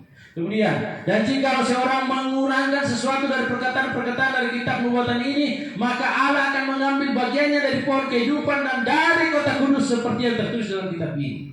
Jadi mau tambah, mau kasih kurang, sama-sama tidak masuk surga. Sama-sama tidak.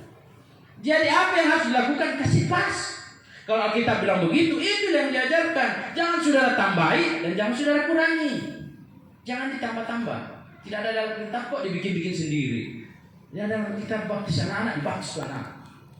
Tidak ada dalam kitab di sini. Saya di sini. Tambah-tambah itu. Itu yang saya katakan. Ditambahi. Tidak perlu. Yang perlu Tuhan suruh, jadi bikin. Justru yang tidak Tuhan suruh, tambah-tambah ke sana.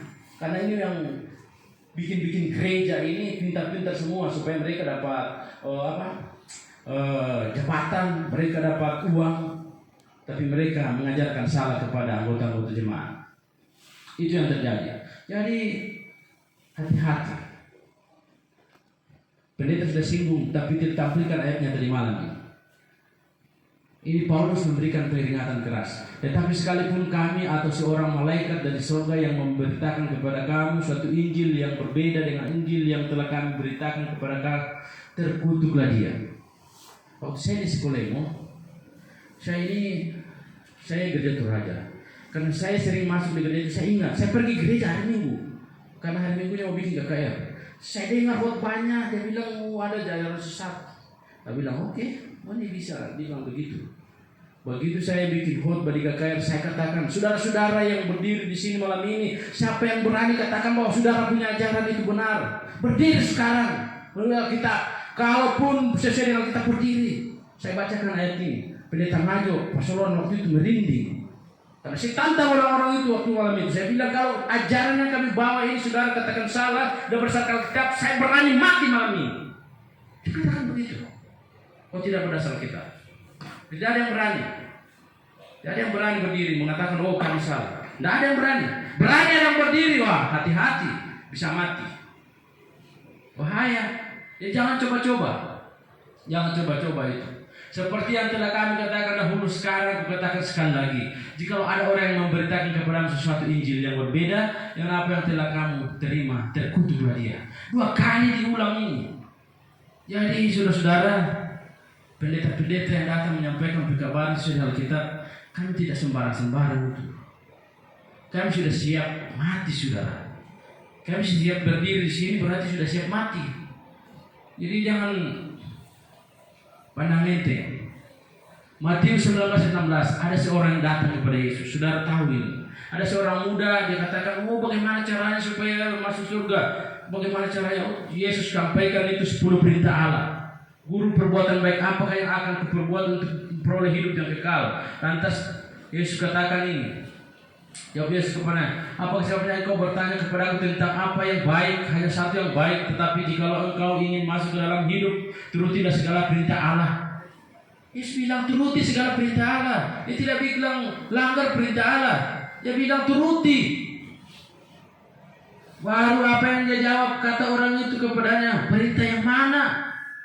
Kata Yesus, jangan membunuh. Kalau jangan membunuh itu masuk di mana itu? Masuk 10 hukum atau hukum kasih? Banyak orang bilang, 10 hukum kok. Dibilang-bilang hukum baru dari nenek moyang. Itu Tuhan yang bilang mau dirubah-rubah lagi. Jangan membunuh, jangan berzina, jangan mencuri, jangan mengganggu. Di mana semua ada ini? Dalam 10 perintah Allah. Lalu orang muda ini bilang apa? Hormatilah ayam dan lambu, sebelah lanjut ke bawah. Dan kasihlah sama manusia seperti diri sendiri. Itu Yesus bilang. Dan kata orang muda ini apa? Dia bilang apa?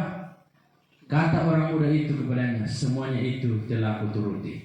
Kalau lanjut dibaca selanjutnya itu ayat itu, lalu Yesus bilang begini, kalau begitu, pergilah dan juallah segala milikmu dan bagikan kepada orang miskin.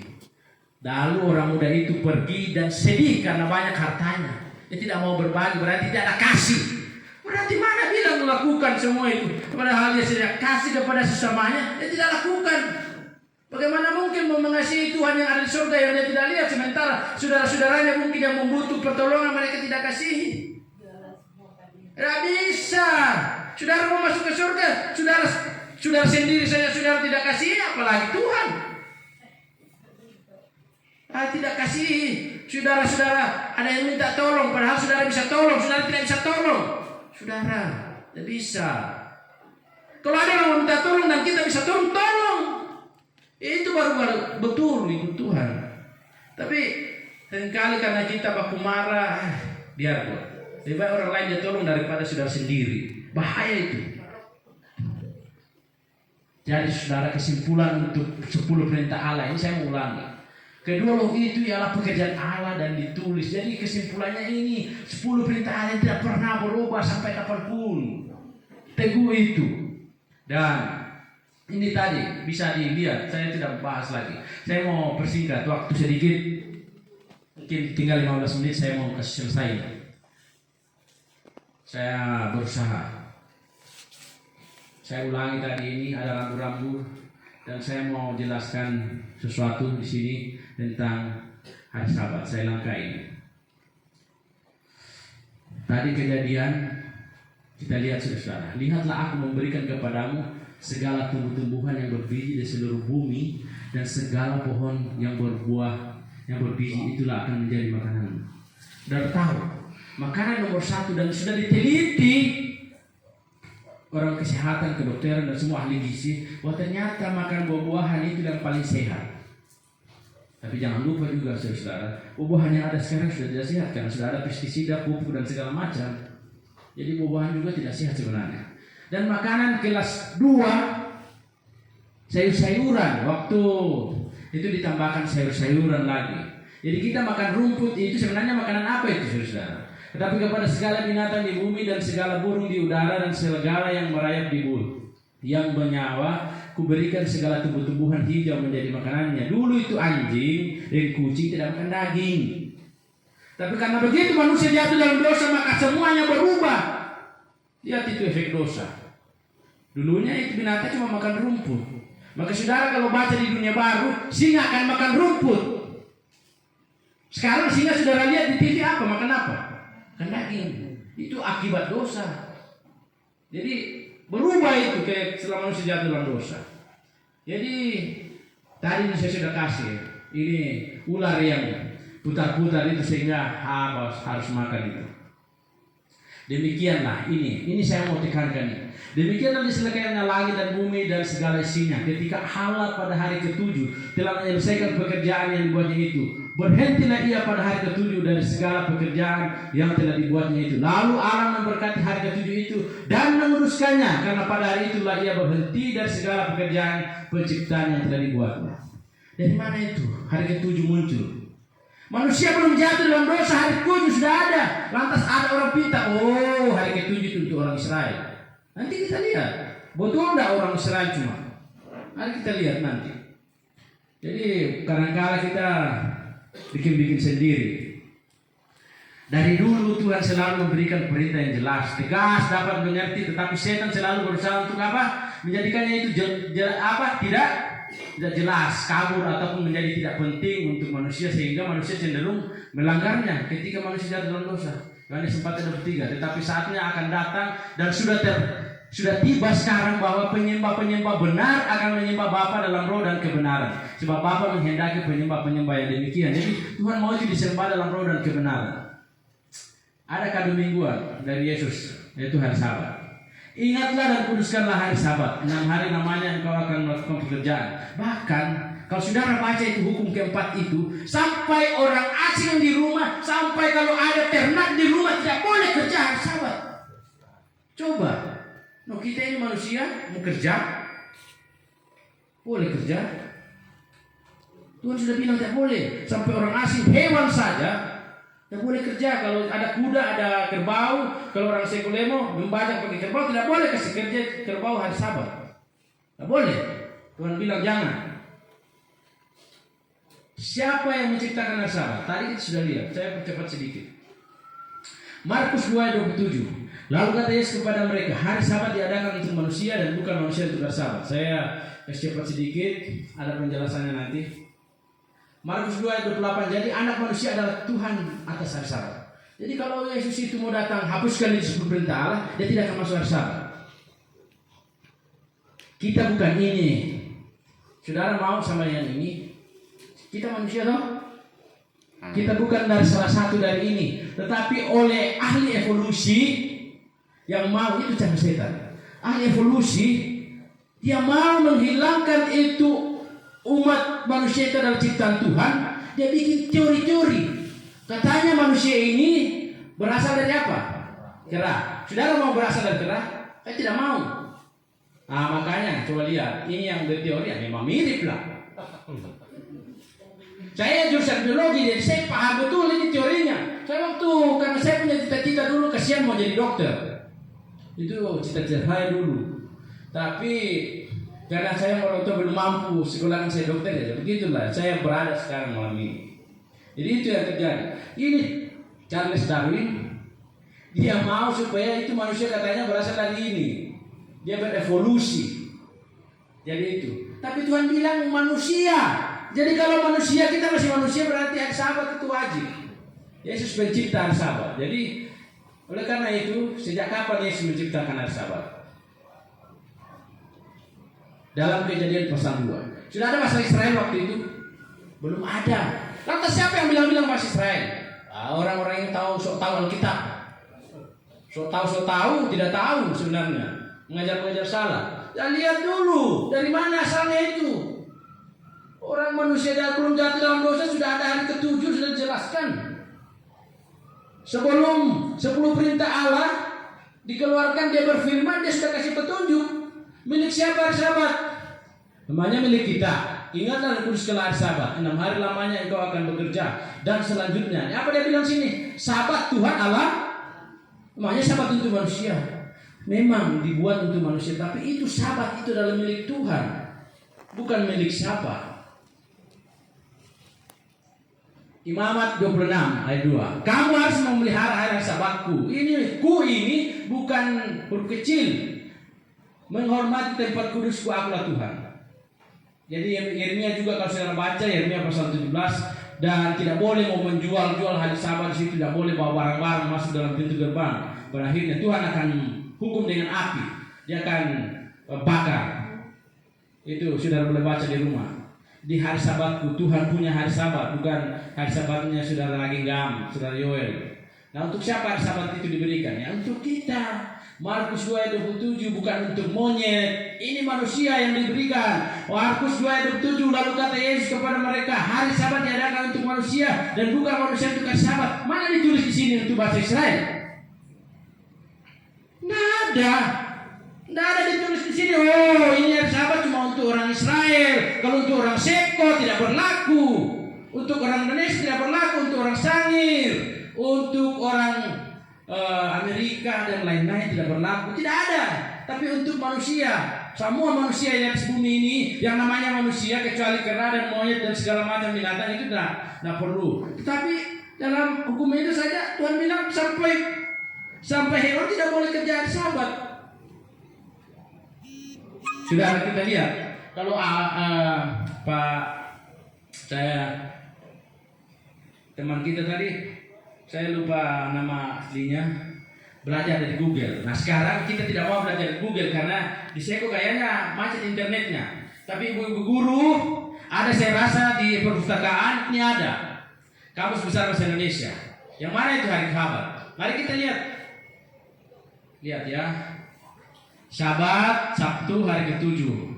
Hari Tuhan beristirahat sudah menciptakan alam semesta. Ini menurut kamus, ini kamus yang difoto.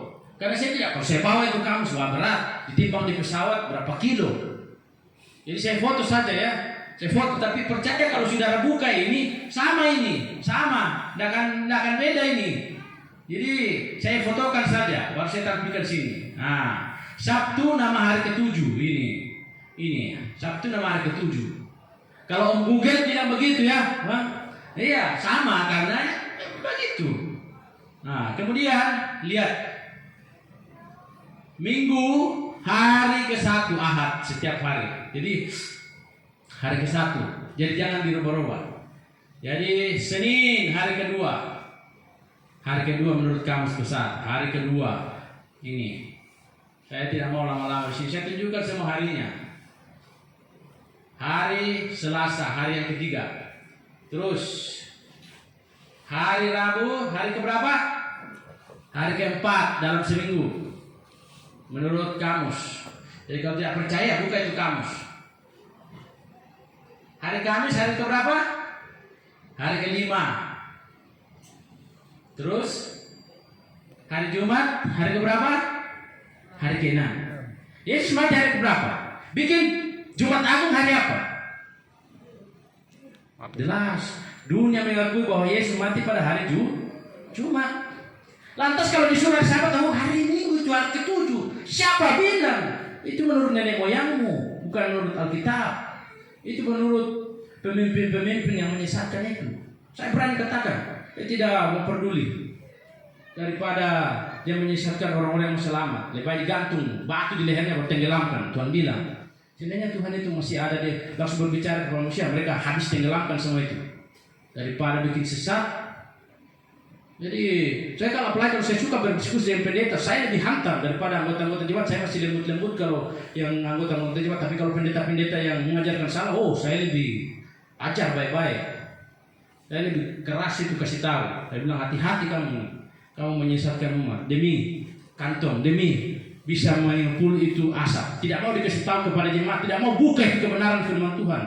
disembunyikan supaya mereka tetap hidup menikmati penderitaan orang lain. Saya boleh katakan seperti itu. Jangan, jelasin. Baru jelas. Saya ulangi lagi, Sabat hari ke-7. Diulang hari ke-7. Kalau saudara tidak puas, ada lagi cara saya. Saya ini bikin program komputer, jadi saya bikin bisa aplikasi supaya bisa tampil mau hitung-hitung pemasukan di warung.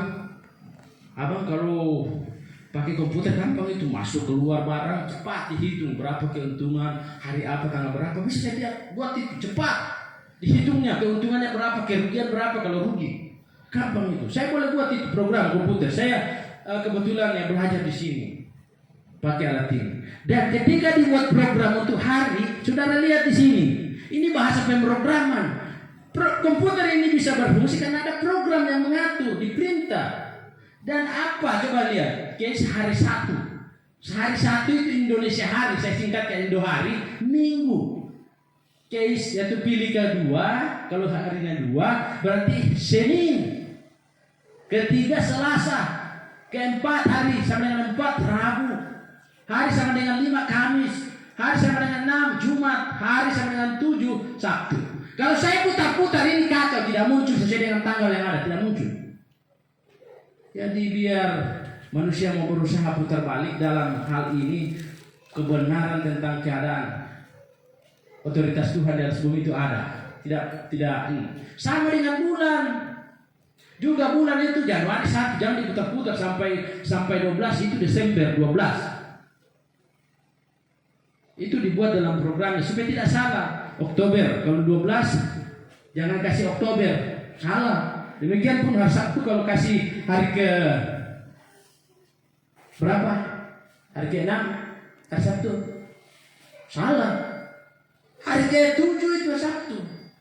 Ada orang bilang, oh sudah dirubah. Siapa bilang? Nanti kita lihat siapa yang rubah. Bahkan Al-Quran, saya mau katakan, saya kutip sedikit. Dalam Al-Baqarah ayat 65 dicatat bahwa orang yang melanggar pada hari Sabtu, lalu kami berfirman kepada mereka, jadilah kamu kera yang hina. Ini Al-Quran. Di HP saya itu ada Al-Quran. Saya install karena biasa saya bercerita dengan yang teman-teman Muslim. An-Nisa ayat 47 mencatat bahwa terkutuklah orang yang berbuat maksiat pada hari Sabtu. An-Ana 224, sungguhnya diwajibkan menghormati hari Sabtu. Ada catat di sana. Nah, kita ini sudah catat Alkitab, tidak mau ikut. Itu yang bahaya. Kita sendiri. Jadi bukti Alkitab hari pertama minggu itu, pergilah Maria Magdalena dan Maria yang lain menengok kubur. Sampai sekarang kan tidak berubah itu. Dipelihara bahwa Yesus bangkit pada hari apa? Hari Minggu. Dan hari Minggu itu Alkitab bilang hari apa? Pertama. Jangan dirubah jadi ke-7. Kalau Tuhan bilang pertama, jangan rubah-rubah. Ini kok manusia yang mau suka rubah-rubah. Jadi ini petanya. Nah, salib. Ini harinya. Peristiwa yang terjadi. Jadi ini ada sahabat di antara sini. Baru ini mulai di minggu ya. Yesus bangkit pada hari pertama ini. Saya cepat-cepat kasih angkanya ini. Jadi satu sahabat. Biar mau buktikan seperti cara apapun, tetap hari Sabtu itu sama dengan sahabat. Biar mau cari di dunia mana saja tetap. Jadi tidak ada yang salah dengan itu. Apakah sahabat itu sudah berubah? Tidak berubah. Bahwa aku Tuhan tidak berubah. Tadi sudah dilihat malaikat tidak berubah itu. Yang berubah-ubah itu manusia. Jadi saya langkai saja ini. Mazmur ini jelas ayat-ayatnya. Ada beberapa pesan yang saya mau sampaikan. Terakhir, saya sudah mau akhiri. Sabar sedikit ya, ikuti supaya dapat. Kalau sudah tidak sabar, nanti sepotong-sepotong. Taurat Tuhan itu sempurna, jadi jelas. Aturan Allah ada manfaatnya bagi manusia, jelas. Jadi kalau saudara mau ikut Tuhan ya ikut. Ini 10 perintah Allah masih berlaku, bukan tidak berlaku. Kata ingat ini, kenapa Tuhan kasih kata ingat? Ini ya. Di dalam 10 perintah Allah itu jangan-jangan. Semua dengan ada jangan-jangan ya. Tapi satu ini yang ada diawali dengan kata apa? Ingat. Kenapa itu harus ingat? Kalau saudara mau ingat beli ini. Kenapa harus ingat? Penting atau tidak itu? Kalau dikasih ingat penting kan? Saya saja mau datang ke sini, saya dikasih ingat. Saya sudah di Palu. Dan Mama Adeline bilang, beli cengkeh. Iya, saya berangkat, saya urus orang sakit. Bagaimana mungkin saya mau beli lagi cengkeh? Tapi karena pentingnya ini, saya sampai di Palu. Saya tanya itu Bu Pendeta, "Mem, ada cengkeh, ada pala?" "Oh iya, ada kebetulan." Saya bawa itu, karena saya diingatkan. Karena begitu pentingnya itu. Karena barangkali kalau tidak ada ini cengkeh, masakan besok tidak enak kayaknya. Jadi karena itu penting, jadi saya harus ingat. Saya ingat itu, karena penting. Kalau itu tidak penting, saya abaikan. Karena saya merasa penting itu cengkeh, saya harus bawa biar cuma sedikit. Saya bawa itu. Demikian pun Tuhan itu, bahwa hal ini sering dilupakan atau orang abaikan, akan dilupakan. Makanya Tuhan taruh ingat. Ini bukan perintah baru. Jadi dikasih ingat sesuatu yang penting. Jadi jangan dilupakan. Ingat. Nah, ingat. Jadi untuk mengingat bahwa Allah adalah pencipta langit dan bumi. Kenapa itu penting? Karena banyak orang tidak mengakui Tuhan sebagai pencipta. Mereka bilang, bumi ini sudah sekian miliar tahun. Saudara percaya? Miliaran tahun. Masa sih miliaran tahun? Sudah berapa tahun miliar? Berarti mau menghilangkan bahwa Tuhan itu bukan pencipta. Bukan pencipta itu. Dia bilang bumi ini sudah ada dari miliaran tahun. Itu menurut arkeolog, dia gali, oh sudah miliaran tahun. Jadi padahal Tuhan mau mengingat ini. Hari Sabat. Jadi materai Allah. Itu surat tadi mau dikirim Bapak Pendeta, saya bilang bagusnya itu dicap. Tidak sah kalau tidak dicap. Karena dicap itu menandakan apa? Kalau dicap itu menandakan kekuasaan, ya kan? Di mana wilayahnya? Kalau sekolah, capnya ada kan? SD sekian-sekian ditulis di situ. Nah Tuhan punya cap sendiri. Apa capnya? Hari ke-7. Di situ tidak ada di hukum yang lain yang menandakan kekuasaan Allah. Cuma di hukum ke-7 bahwa Allah pencipta langit dan bumi. Dia jelaskan lagi. Allah menciptakan 6 hari lamanya. Sebab 6 hari lamanya Allah menciptakan langit dan bumi. Supaya kita ingat bahwa kita ini adalah ciptaan Tuhan. Bukan ciptaan dari monyet-monyet tadi yang berevolusi. Bukan. Jadi kalau kita mau, hari Sabat itu begitu penting. Jadi menandakan bahwa kita mengakui Tuhan itu pencipta kita. Jadi kalau kita tidak menguruskan hari Sabat, wah, kita tidak menghargai Tuhan itu sebagai pencipta kita. Jadi dia itu bagaikan tubuh peringatan. Jadi saya kasih cepat.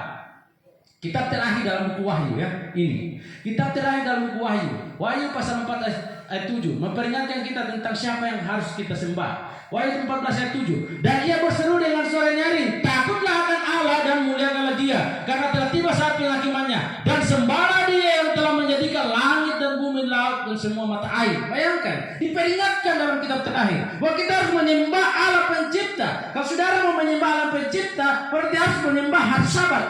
Kalau saudara tidak menyembah hari Sabat, berarti saudara tidak mengakui bahwa Allah itu pencipta saudara. Saya mau katakan itu. Alkitab dengan jelas. Jadi jangan main-main dengan itu. Jadi kejadian pasal sudah saya bahas tadi. Saya ada mau pesankan Keluaran 16. Ini yang saya bilang tadi. Sebelum Allah berfirman dalam 10 perintah Allah, makanya saya bilang ini bukan cuma bangsa Israel. Ini cuma diingatkan. Bayangkan 400 tahun diperbudak bangsa Israel. Nah, kalau sudah berbudak, mau seenak hati. Sementara bangsa Mesir itu tidak percaya Tuhan. Jadi otomatis bayangkan berapa generasi itu kalau 400 tahun diperbudak. Banyak. Paling kurang 4 generasi kalau orang panjang umur ya. Oh bukan, 400 tahun. Ya bisa ya. Paling kurang 4 generasi. 4 generasi tidak pernah kuduskan Sabat. Bagaimana mereka tidak lupa? Pasti lupa lah. Sedangkan 1 generasi saja tidak pernah diajarkan, pasti lupa. Tetapi sebelum tiba pada Keluaran pasal 20 ini sudah peringatkan, kalau itu mana pungut pada hari ke-7 tidak ada. Tidak ada turun. Tapi pungut sampai pada hari ke-6. Tapi hari ke-6 boleh ambil lebih. Sudah baca-baca di dalam Kejadian pasal 16. Tidak busuk itu. Tapi akan orang Israel ini keras kepala, ya hari ke-7 pergi cari lagi, maka Tuhan marah. Jadi sebelum di Sinai itu sudah ada. Jadi jangan kita bikin-bikin. Saya ulangi lagi Markus, sudah jelas tadi ini, saya cepat. Yesus sendiri adalah pencipta Sabat, maka kebiasaan Yesus ya datang ke Nazaret. Jadi ini saya katakan tadi, Yesus itu tidak pernah kompromi dengan ajaran, tapi dia sendiri ikuti. Dia datang ke Nazaret, tempat dibesarkan, dan menurut kebiasaannya pada hari Sabat dia masuk ke rumah ibadat lalu berdiri hendak baca Alkitab. Dia masuk hari Sabat. Jadi siapa yang rubah? Ini yang merubahnya sudah dinubuatkan, mengubah waktu dan hukum. Daniel pasal 7 ayat 28. Ada kekuasaan. Kalau bicara nubuatan ini panjang. Jadi sekarang mau tunggu tahun baru jam berapa? Tengah malam. Bodoh sekali kita sebenarnya. Tuhan bilang dari masuk matahari sampai masuk matahari. Sore itu sudah berganti waktu menurut Tuhan, tapi manusia bikin bodoh. Pergi tunggu tengah malam. Pergantian waktu di dalam kitab kok sore? Kenapa pergi tunggu tengah malam? Tapi itu sudah dinubuatkan mengubah waktu dan hukum. Waktu yang mana dirubah? Hukum bilang hari ke-7. Rubah lagi hari pertama. Nah, itu yang sudah dinubuatkan. Jadi jelas dalam Yesaya ini kita bukan orang Israel ya. Karena kita selalu orang Israel. Apa yang kita bilang untuk orang yang bukan orang Israel? Dibilang ini. Apa yang harus dilakukan orang-orang asing? Kita ini bukan orang Israel secara darah dan daging. Apa yang dilakukan? Dan orang-orang asing yang menggabungkan diri kepada Tuhan untuk melayani Dia, untuk mengasihi nama Tuhan dan untuk menjadi hamba-hambanya. Semuanya yang memelihara Sabat. Jadi kalau tidak memelihara Sabat, bisa menjadi umat Allah. Kita mengaku kita bukan bangsa Israel. Oke, betul. Sekarang hari Sabat berlaku untuk kita, ya berlaku. Karena kita masih manusia, dan ada ayatnya juga bilang kalau kita mau bergabung menjadi umat Tuhan ya harus hari Sabat, tidak ada yang lain. Jadi jangan bermain-main. Dan ini ada ayatnya lagi. Saya harus kasih cepat. Yeskiel juga bilang supaya Tuhan tahu sama Yesus. Dia pergi. Iya, saya mau perlihatkan tentang Rasul Paulus di sini. Yesus memelihara Sabat, jelas. Kenapa ini yang sering kita lupa? Mengapa peristirahatan yang Allah sediakan itu bukan tempat? Ini yang luar biasa ini. Bukan tempat, ruang atau benda, melainkan waktu. Kalau dia benda, tempat, paling kita mau kuasai, kita tidak mau. Kita ambil sendiri, kita boleh sendiri ambil itu. Tetapi kenapa waktu? Adakah orang yang bisa memiliki waktu? Tidak ada manusia pun di atas dunia ini yang bisa memiliki waktu. Tidak ada. Makanya Tuhan pergunakan waktu. Kalau benda atau ruangan kita boleh miliki, kita boleh beli. Tapi waktu tidak bisa. Tidak bisa dibeli itu waktu. Kenapa waktu? Karena tempat atau benda dapat memiliki sekali. Tapi waktu tidak akan. Dia datang sendirinya. Itulah Tuhan gunakan. Waktu. Luar biasa Tuhan itu. Tempat atau benda dapat binasakan, sedangkan waktu itu kekal. Tidak pernah. Kalau itu rumah ditentukan mesti atau tempat, saudara bisa beli, sudah selesai. Tapi kalau waktu, ada orang bisa beli waktu? Tidak bisa. Itu yang Tuhan buat supaya semua manusia tidak ada yang berbeda. Nah, kemudian ketika Allah menciptakan, saya jelaskan itu sudah tadi. Ini dapat percepat Sabat hari ke-7. Ada saya mau, kalau saya ini pelihara ayam ini 500 ekor. Kalau tiba panen, saya kerjasama dengan perusahaan Pokpan. Mereka sudah tahu kalau hari Sabat tidak boleh panen di kandangnya Pak John. Mereka sudah tahu itu. Saya sudah ceritakan ke Bapak. Dia bilang tidak boleh panen hari Sabat. Nanti hari Minggu mereka panen. Banyak sekali sampai habis itu. Kalau hari Minggu. Tapi hari Sabtu mereka sudah tahu tidak boleh. Kalau di situ. Lantas yang beli ayam dia bilang begini. Kenapa Bapak punya ayam sehat-sehat terus? Dari pertama katanya saya buat kandang itu sehat-sehat terus. Saya katakan begini. Salah-salah ayam saya ini berhari Sabat. Karena kalau hari Sabat itu saya tidak kasih makan. Iya. Ini ayam ini pemakan sekali orang Nabi bilang. Jadi saya kalau hari Jumat itu sudah taruh semua makanannya. Dia mau kasih habis kayak hari Jumat sore itu. Saya tidak mau pusing hari Sabat itu tidak kasih makan. Selama hari Sabat saya tidak kasih makan. Tetapi nyatanya pengakuan dari langganan-langganan ini bahwa ternyata ayam saya itu sehat dan besar. Saudara lihat itu kuasa Tuhan. Orang tua saya juga di sini kalau lagi ada padi, mereka tidak tunggu padi yang Sabat, datang gereja. Isi biar itu. Apakah habisi apa? Buru-buru. Ternyata sampai sekarang kan masih ada dipanen kan? Dijaga-jaga terus juga burung makan. Begitu dikasih tinggal, saya tidak apa-apa. Karena Tuhan yang atur semuanya itu. Saya juga jual ini ikan begini. Banyak tantangan. Saya di gereja biasanya saya kasih mati telepon karena apa? Banyak yang telepon saya mau beli ikan. Sabtu. Dia mau beli ikan asap, saya bilang tidak, saya tidak layani hari ini. Kalau mau sebentar sore atau besok saja. Saya tidak layani. Saya tidak layani jual ini. Ini ikan-ikan dari Jepang, jadi saya tidak layani. Walaupun mereka sudah suka sekali, saya tidak kasih. Saya tidak kasih itu, karena boleh. Rasul-rasul ini, kita lihat Yesus memulai pelayanannya itu. Dan dia beristirahat pada Sabat. Dia memulai pelayanannya luar biasa Yesus ini. Dia beristirahat pada Sabat. Kalau sudah baca, tapi saya tidak beristirahat dalam kubur. Jemaat Perjanjian Baru ini saya mau katakan, jemaat Perjanjian Baru memelihara Sabat Alkitab murid-murid mengasihi Yesus. Jadi memelihara. Saudara mau katakan mengikut Rasul Paulus. Rasul Paulus itu meneruskan hari Sabat. Kisah para Rasul pasal 13. Rasul-rasul pada hari Sabat mereka pergi ke rumah ibadat lalu duduk di situ. Ada banyak catatan Alkitabnya di situ. Saya mau tampilkan ini. Pada hari Sabat berikutnya datanglah hampir seluruh kota itu berkumpul untuk mendengarkan firman Allah. Kisah 13 ayat 44. Dan setiap hari Sabat Paulus berbicara setiap hari Sabat. Lantas mereka ini mau ikut siapa sebenarnya? Ikut nenek moyang sebenarnya itu. Ikut karena kita punya orang tua sudah begitu-begitu. Tapi Alkitab tidak mau diikuti. Rasul Paulus saja ikut hari Sabat. Kenapa kita mau bikin-bikin sendiri? Ini kebiasaan Yesus sama dengan kebiasaan Paulus. Kebiasaan Yesus beribadah hari Sabat. Ini Paulus juga sama kebiasaannya. Jadi mau ikut siapa kita ini? Ikut rasul-rasul, ikut Yesus. Mereka itu yang kita harus teladani, bukan pendeta kita yang seringkali bikin-bikin sesuatu. Dalam buku Ibrani juga jelas kok ayat 9. Jadi masih tersedia suatu hari perhentian hari ke-7 bagi umat Allah. Siapa yang tulis buku Ibrani? Menurut saudara tulisan siapa ini? Ini tulisan Rasul Paulus kalau dilihat dari gaya bahasanya. Kita pun tidak dituliskan di sana siapa penulisnya. Tapi dari gaya penyampaiannya itu Rasul Paulus. Jadi bagaimana kita katakan kita ikut Rasul-Rasul sementara kita tidak ikut? Lihat ini catatan-catatannya. Wahyu 22 ayat 3. Maka tidak akan ada lagi hamba-hambanya akan beribadah. Di dunia baru juga kita beribadah. Yesaya 66 sama seperti langit yang baru dan bumi yang baru itu kita beribadah. Ibadahnya hari apa? Hari Sabat. Bagaimana mungkin kita pergi ke surga sementara di bumi ini kita tidak pernah ibadah hari Sabat? Kita ibadah sesuai dengan keinginan kita. Tidak mungkin. Jadi jangan kita buat aturan-aturan main sendiri. Jadi saudara, kalau saudara mau masuk ke Sabat, ini saya mengingatkan terakhir. Ini ayat terakhir saya mau kasih. Maka marahlah naga itu kepada perempuan itu lalu pergi memerangi keturunan yang lain. Dia marah kepada siapa?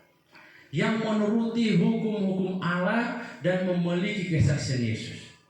Setan marah. Begitu saudara mau bicara hari Sabat, saya mau mengkuduskan hari Sabat, pasti orang akan cerita saudara, ini lanjut begini. Bagaimana abang? Dicerita dong. Begitu mau ini heboh, saya dengar sudah heboh itu. Ini sudah mau masuk ke Sabat. Saya dulu waktu begitu saya kuduskan Sabat, saya telepon saya punya kakak sana. Ada di sini, saksikan. Boleh tanya ke dia. Saya bilang saya sudah masuk Advent. Dia bilang, jangan kau datang di Makassar, kau tidak boleh datang di rumah saya. Karena kau sudah melanggar. Kau sudah mentang-mentang sudah sarjana, kau tidak boleh datang lagi. Tapi saya bilang? Saya taruhan di telepon karena belum ada handphone saya masih warnet. Wartel dulu. Saya masih zaman wartel. Saya telepon begini. Kalau apa yang saya ikuti ini benar, maka seluruh keluarga akan ikut saya. Itu taruhannya. Saya bilang kalau ini yang benar, maka seluruh keluarga akan ikut saya. Dan ternyata buktinya sampai sekarang kita meresmikan jemaat besok. Saudara-saudara, adik-adik, orang tua, sampai oma saya yang 100 tahun lebih meninggal ikut dibaptis. Apa Tuhan tidak buktikan? Taruhan saya dengan kakak saya. Bahkan kakak saya sudah pernah baptis, saudara. Dia ikuti, anak-anaknya semua dibaptis. Apa tidak benar? Jadi tidak ada sesuatu yang didustakan di sini, saudara. Kalau saudara mau selamat, pasti saudara akan ikuti hari Sabat. Ini khotbah saya mau peringatkan keluarga saya yang ada di sini. Karena mungkin saya mau katakan doakan saya. Karena demi pekerjaan Tuhan saya harus berangkat juga. Kalau Tuhan sayang saya bisa dapat pekerjaan lebih dan dapat berkat lebih, saya sudah bilang ke ketua daerah, saya akan bantu. Karena saya ini butuh perhatian lebih. Seringkali tidak bisa bikin KKR lebih banyak karena kita kendala di biaya. Dan saya sudah berdoa kalau Tuhan berkati usaha saya akan bantu pekerjaan Tuhan. Saya tetap bantu. Walaupun di tengah kekurangan saya sudah berani ambil tanggung jawab bahwa saya harus bikin KKR di Seko. Demi saudara-saudara saya yang ada di Seko. Karena banyak didustai. Jadi kasih pelajaran Alkitab yang benar. Jadi itu yang saya mau sampaikan malam ini. Saudara, kalau mau masalah sahabat, setan marah. Setan marah. Bahkan saya sudah, orang tua saya ini diancam. Kenapa saya harus bikin KKR di Ceko tahun 2010? Begitu orang tua ke Manado, ditelepon, kalau papa baptis jangan singgah di rumah. Itu ancaman. Setan marah. Marah dia, saudara. Begitu saudara mau ikut hari Sabat, oh jangan coba-coba. Sampai ini papa saya begini, bilang begini, saya mau saksikan. Nanti di Ceko baptis. Berpikirlah saya dengan istri, bagaimana caranya saya baptis orang tua di Ceko? Jadi mulai kami gumuli tahun 2003 itu, saya menikah, nanti 7 tahun. 7 tahun saya berdoa dan puasa, dan akhirnya Tuhan bilang, kau harus bikin KKR. Muncullah ide saya untuk datang bikin KKR di Ceko. Dan kami kirim misioner dengan pendeta Ngayo pertama. Pendeta, bagaimana? Boleh kita bikin KKR ke Ceko? Pendeta Ngayo waktu itu ada di Uni. Saya minta tolong ke beliau, bagaimana tolong bikin KKR? Oke, tolong bikin KKR tapi kirim misioner dulu supaya ada penginjilan lebih dulu. Dan mereka dikirim ke sini. Kami biayai, dan satu saya biayai, pendeta Ngayo biayai satu. Demi orang tua saya. Tapi sayangnya waktu itu saudara, bayangkan sudah dibaptis saya punya mama Delin sudah baptis. Bapak saya ini ketua jemaat di sebelah. Itu jemaat Gipil. Saya harus katakan, saya sudah di sini, saya menangis saudara waktu saya sampai. Saya bilang, saya sudah bikin KKR memenuhi janji Bapak, harus baptis di kampung. Dan saya waktu bikin KKR sudah malam panggilan, sudah dibaptis ini hari Sabat. Saya lihat orang tua, Bapak saya tidak mau. Dia bilang nanti. Tapi Tuhan punya cara tersendiri. Datang hari Rabu, karena pesawat waktu hari Kamis. Karena dia hanya hari Kamis berapa hari, cuma 2 hari. Ini bapak saya bilang, saya belum baptis. Tapi Tuhan punya cara sendiri. Akhirnya bapak saya, pendeta Boling baptis. Dia naik pesawat itu wajib basah-basah. Pendeta Boling, demi orang tua saya. Karena dia bilang, di sini lagi dia mau turun di Palopo lagi katanya. Nanti di Palopo saya bilang putar-putar ini. Masa di sana bilang baptis ini, di Ceko. Ini sudah datang saya tinggal kayak mau turun lagi. Saya bilang, bukan main cara setan ini. Tapi saya berdoa, saya tidak mau kalah. Akhirnya Tuhan menangkan saudara. Akhirnya hari Kamis harus dibaptis sebelum pendeta Boling berangkat. Puji Tuhan. Kalau kita mau ikut Tuhan, setan marah, teman-teman marah, mereka gunakan itu. Tapi saya tidak pernah gentar, saya tidak pernah takut kehilangan teman. Nyatanya lebih banyak teman yang Tuhan kirimkan bagi saya. Sampai teman-teman saya waktu kuliah dulu, saya biar mereka mau marah, saya bikin grup, saya kirim sekolah Sabat, kirim terus. Dan ada yang mau saya titip, ada teman saya di Palopo pendeta. Dia sudah yakin, sampai saya katakan begini, belajar kau dengan tekun, ada supaya kau tahu. Waktu saya berangkat tahun berapa itu, saya ketemu dengan adik saya, lawat dia belajar Alkitab. Banyak orang-orang masih sementara belajar, tapi takut dimarahin naga. Jadi saudara, jangan pernah takut. Tuhan sudah berikan kuasa bagi kita untuk menang, asal kita mau berdoa. Kita bersyukur hari ini. Saudara kita ambil tekad untuk melangkah. Dia tidak takut dengan keadaan. Dia akan berani. Karena kalau kita tidak lawan setan, kita tidak punya kuasa. Jadi biarlah firman Tuhan yang panjang ini sungguh membosankan saudara yang mengantuk. Saya minta maaf saudara. Karena memang saya sudah rencanakan saya harus kasih panjang supaya panjang ini sebenarnya masih panjang. Tapi saya harus akhiri di sini. Mudah-mudahan ini bisa memperingatkan kita bahwa jangan pernah tinggalkan hari Sabat. Jangan pernah tinggalkan. Ini bukan cuma kita yang mempelajari hari Sabat, tapi semua kita ini jangan pernah tinggalkan hari Sabat. Karena begitu sudah tinggalkan, biar saudara pendeta, biar saudara apa, kalau tidak setia di akhir. Matius 7 ayat 21 sampai 23 kena. Bagaimana pendeta Jeba? Kena itu. Sudah bernubuat tapi tidak apa. Pada akhirnya kita tidak masuk dalam kerajaan surga. Menyesal tapi sudah terlambat. Coba dalam nama Yesus saya kembalikan kepada wajah.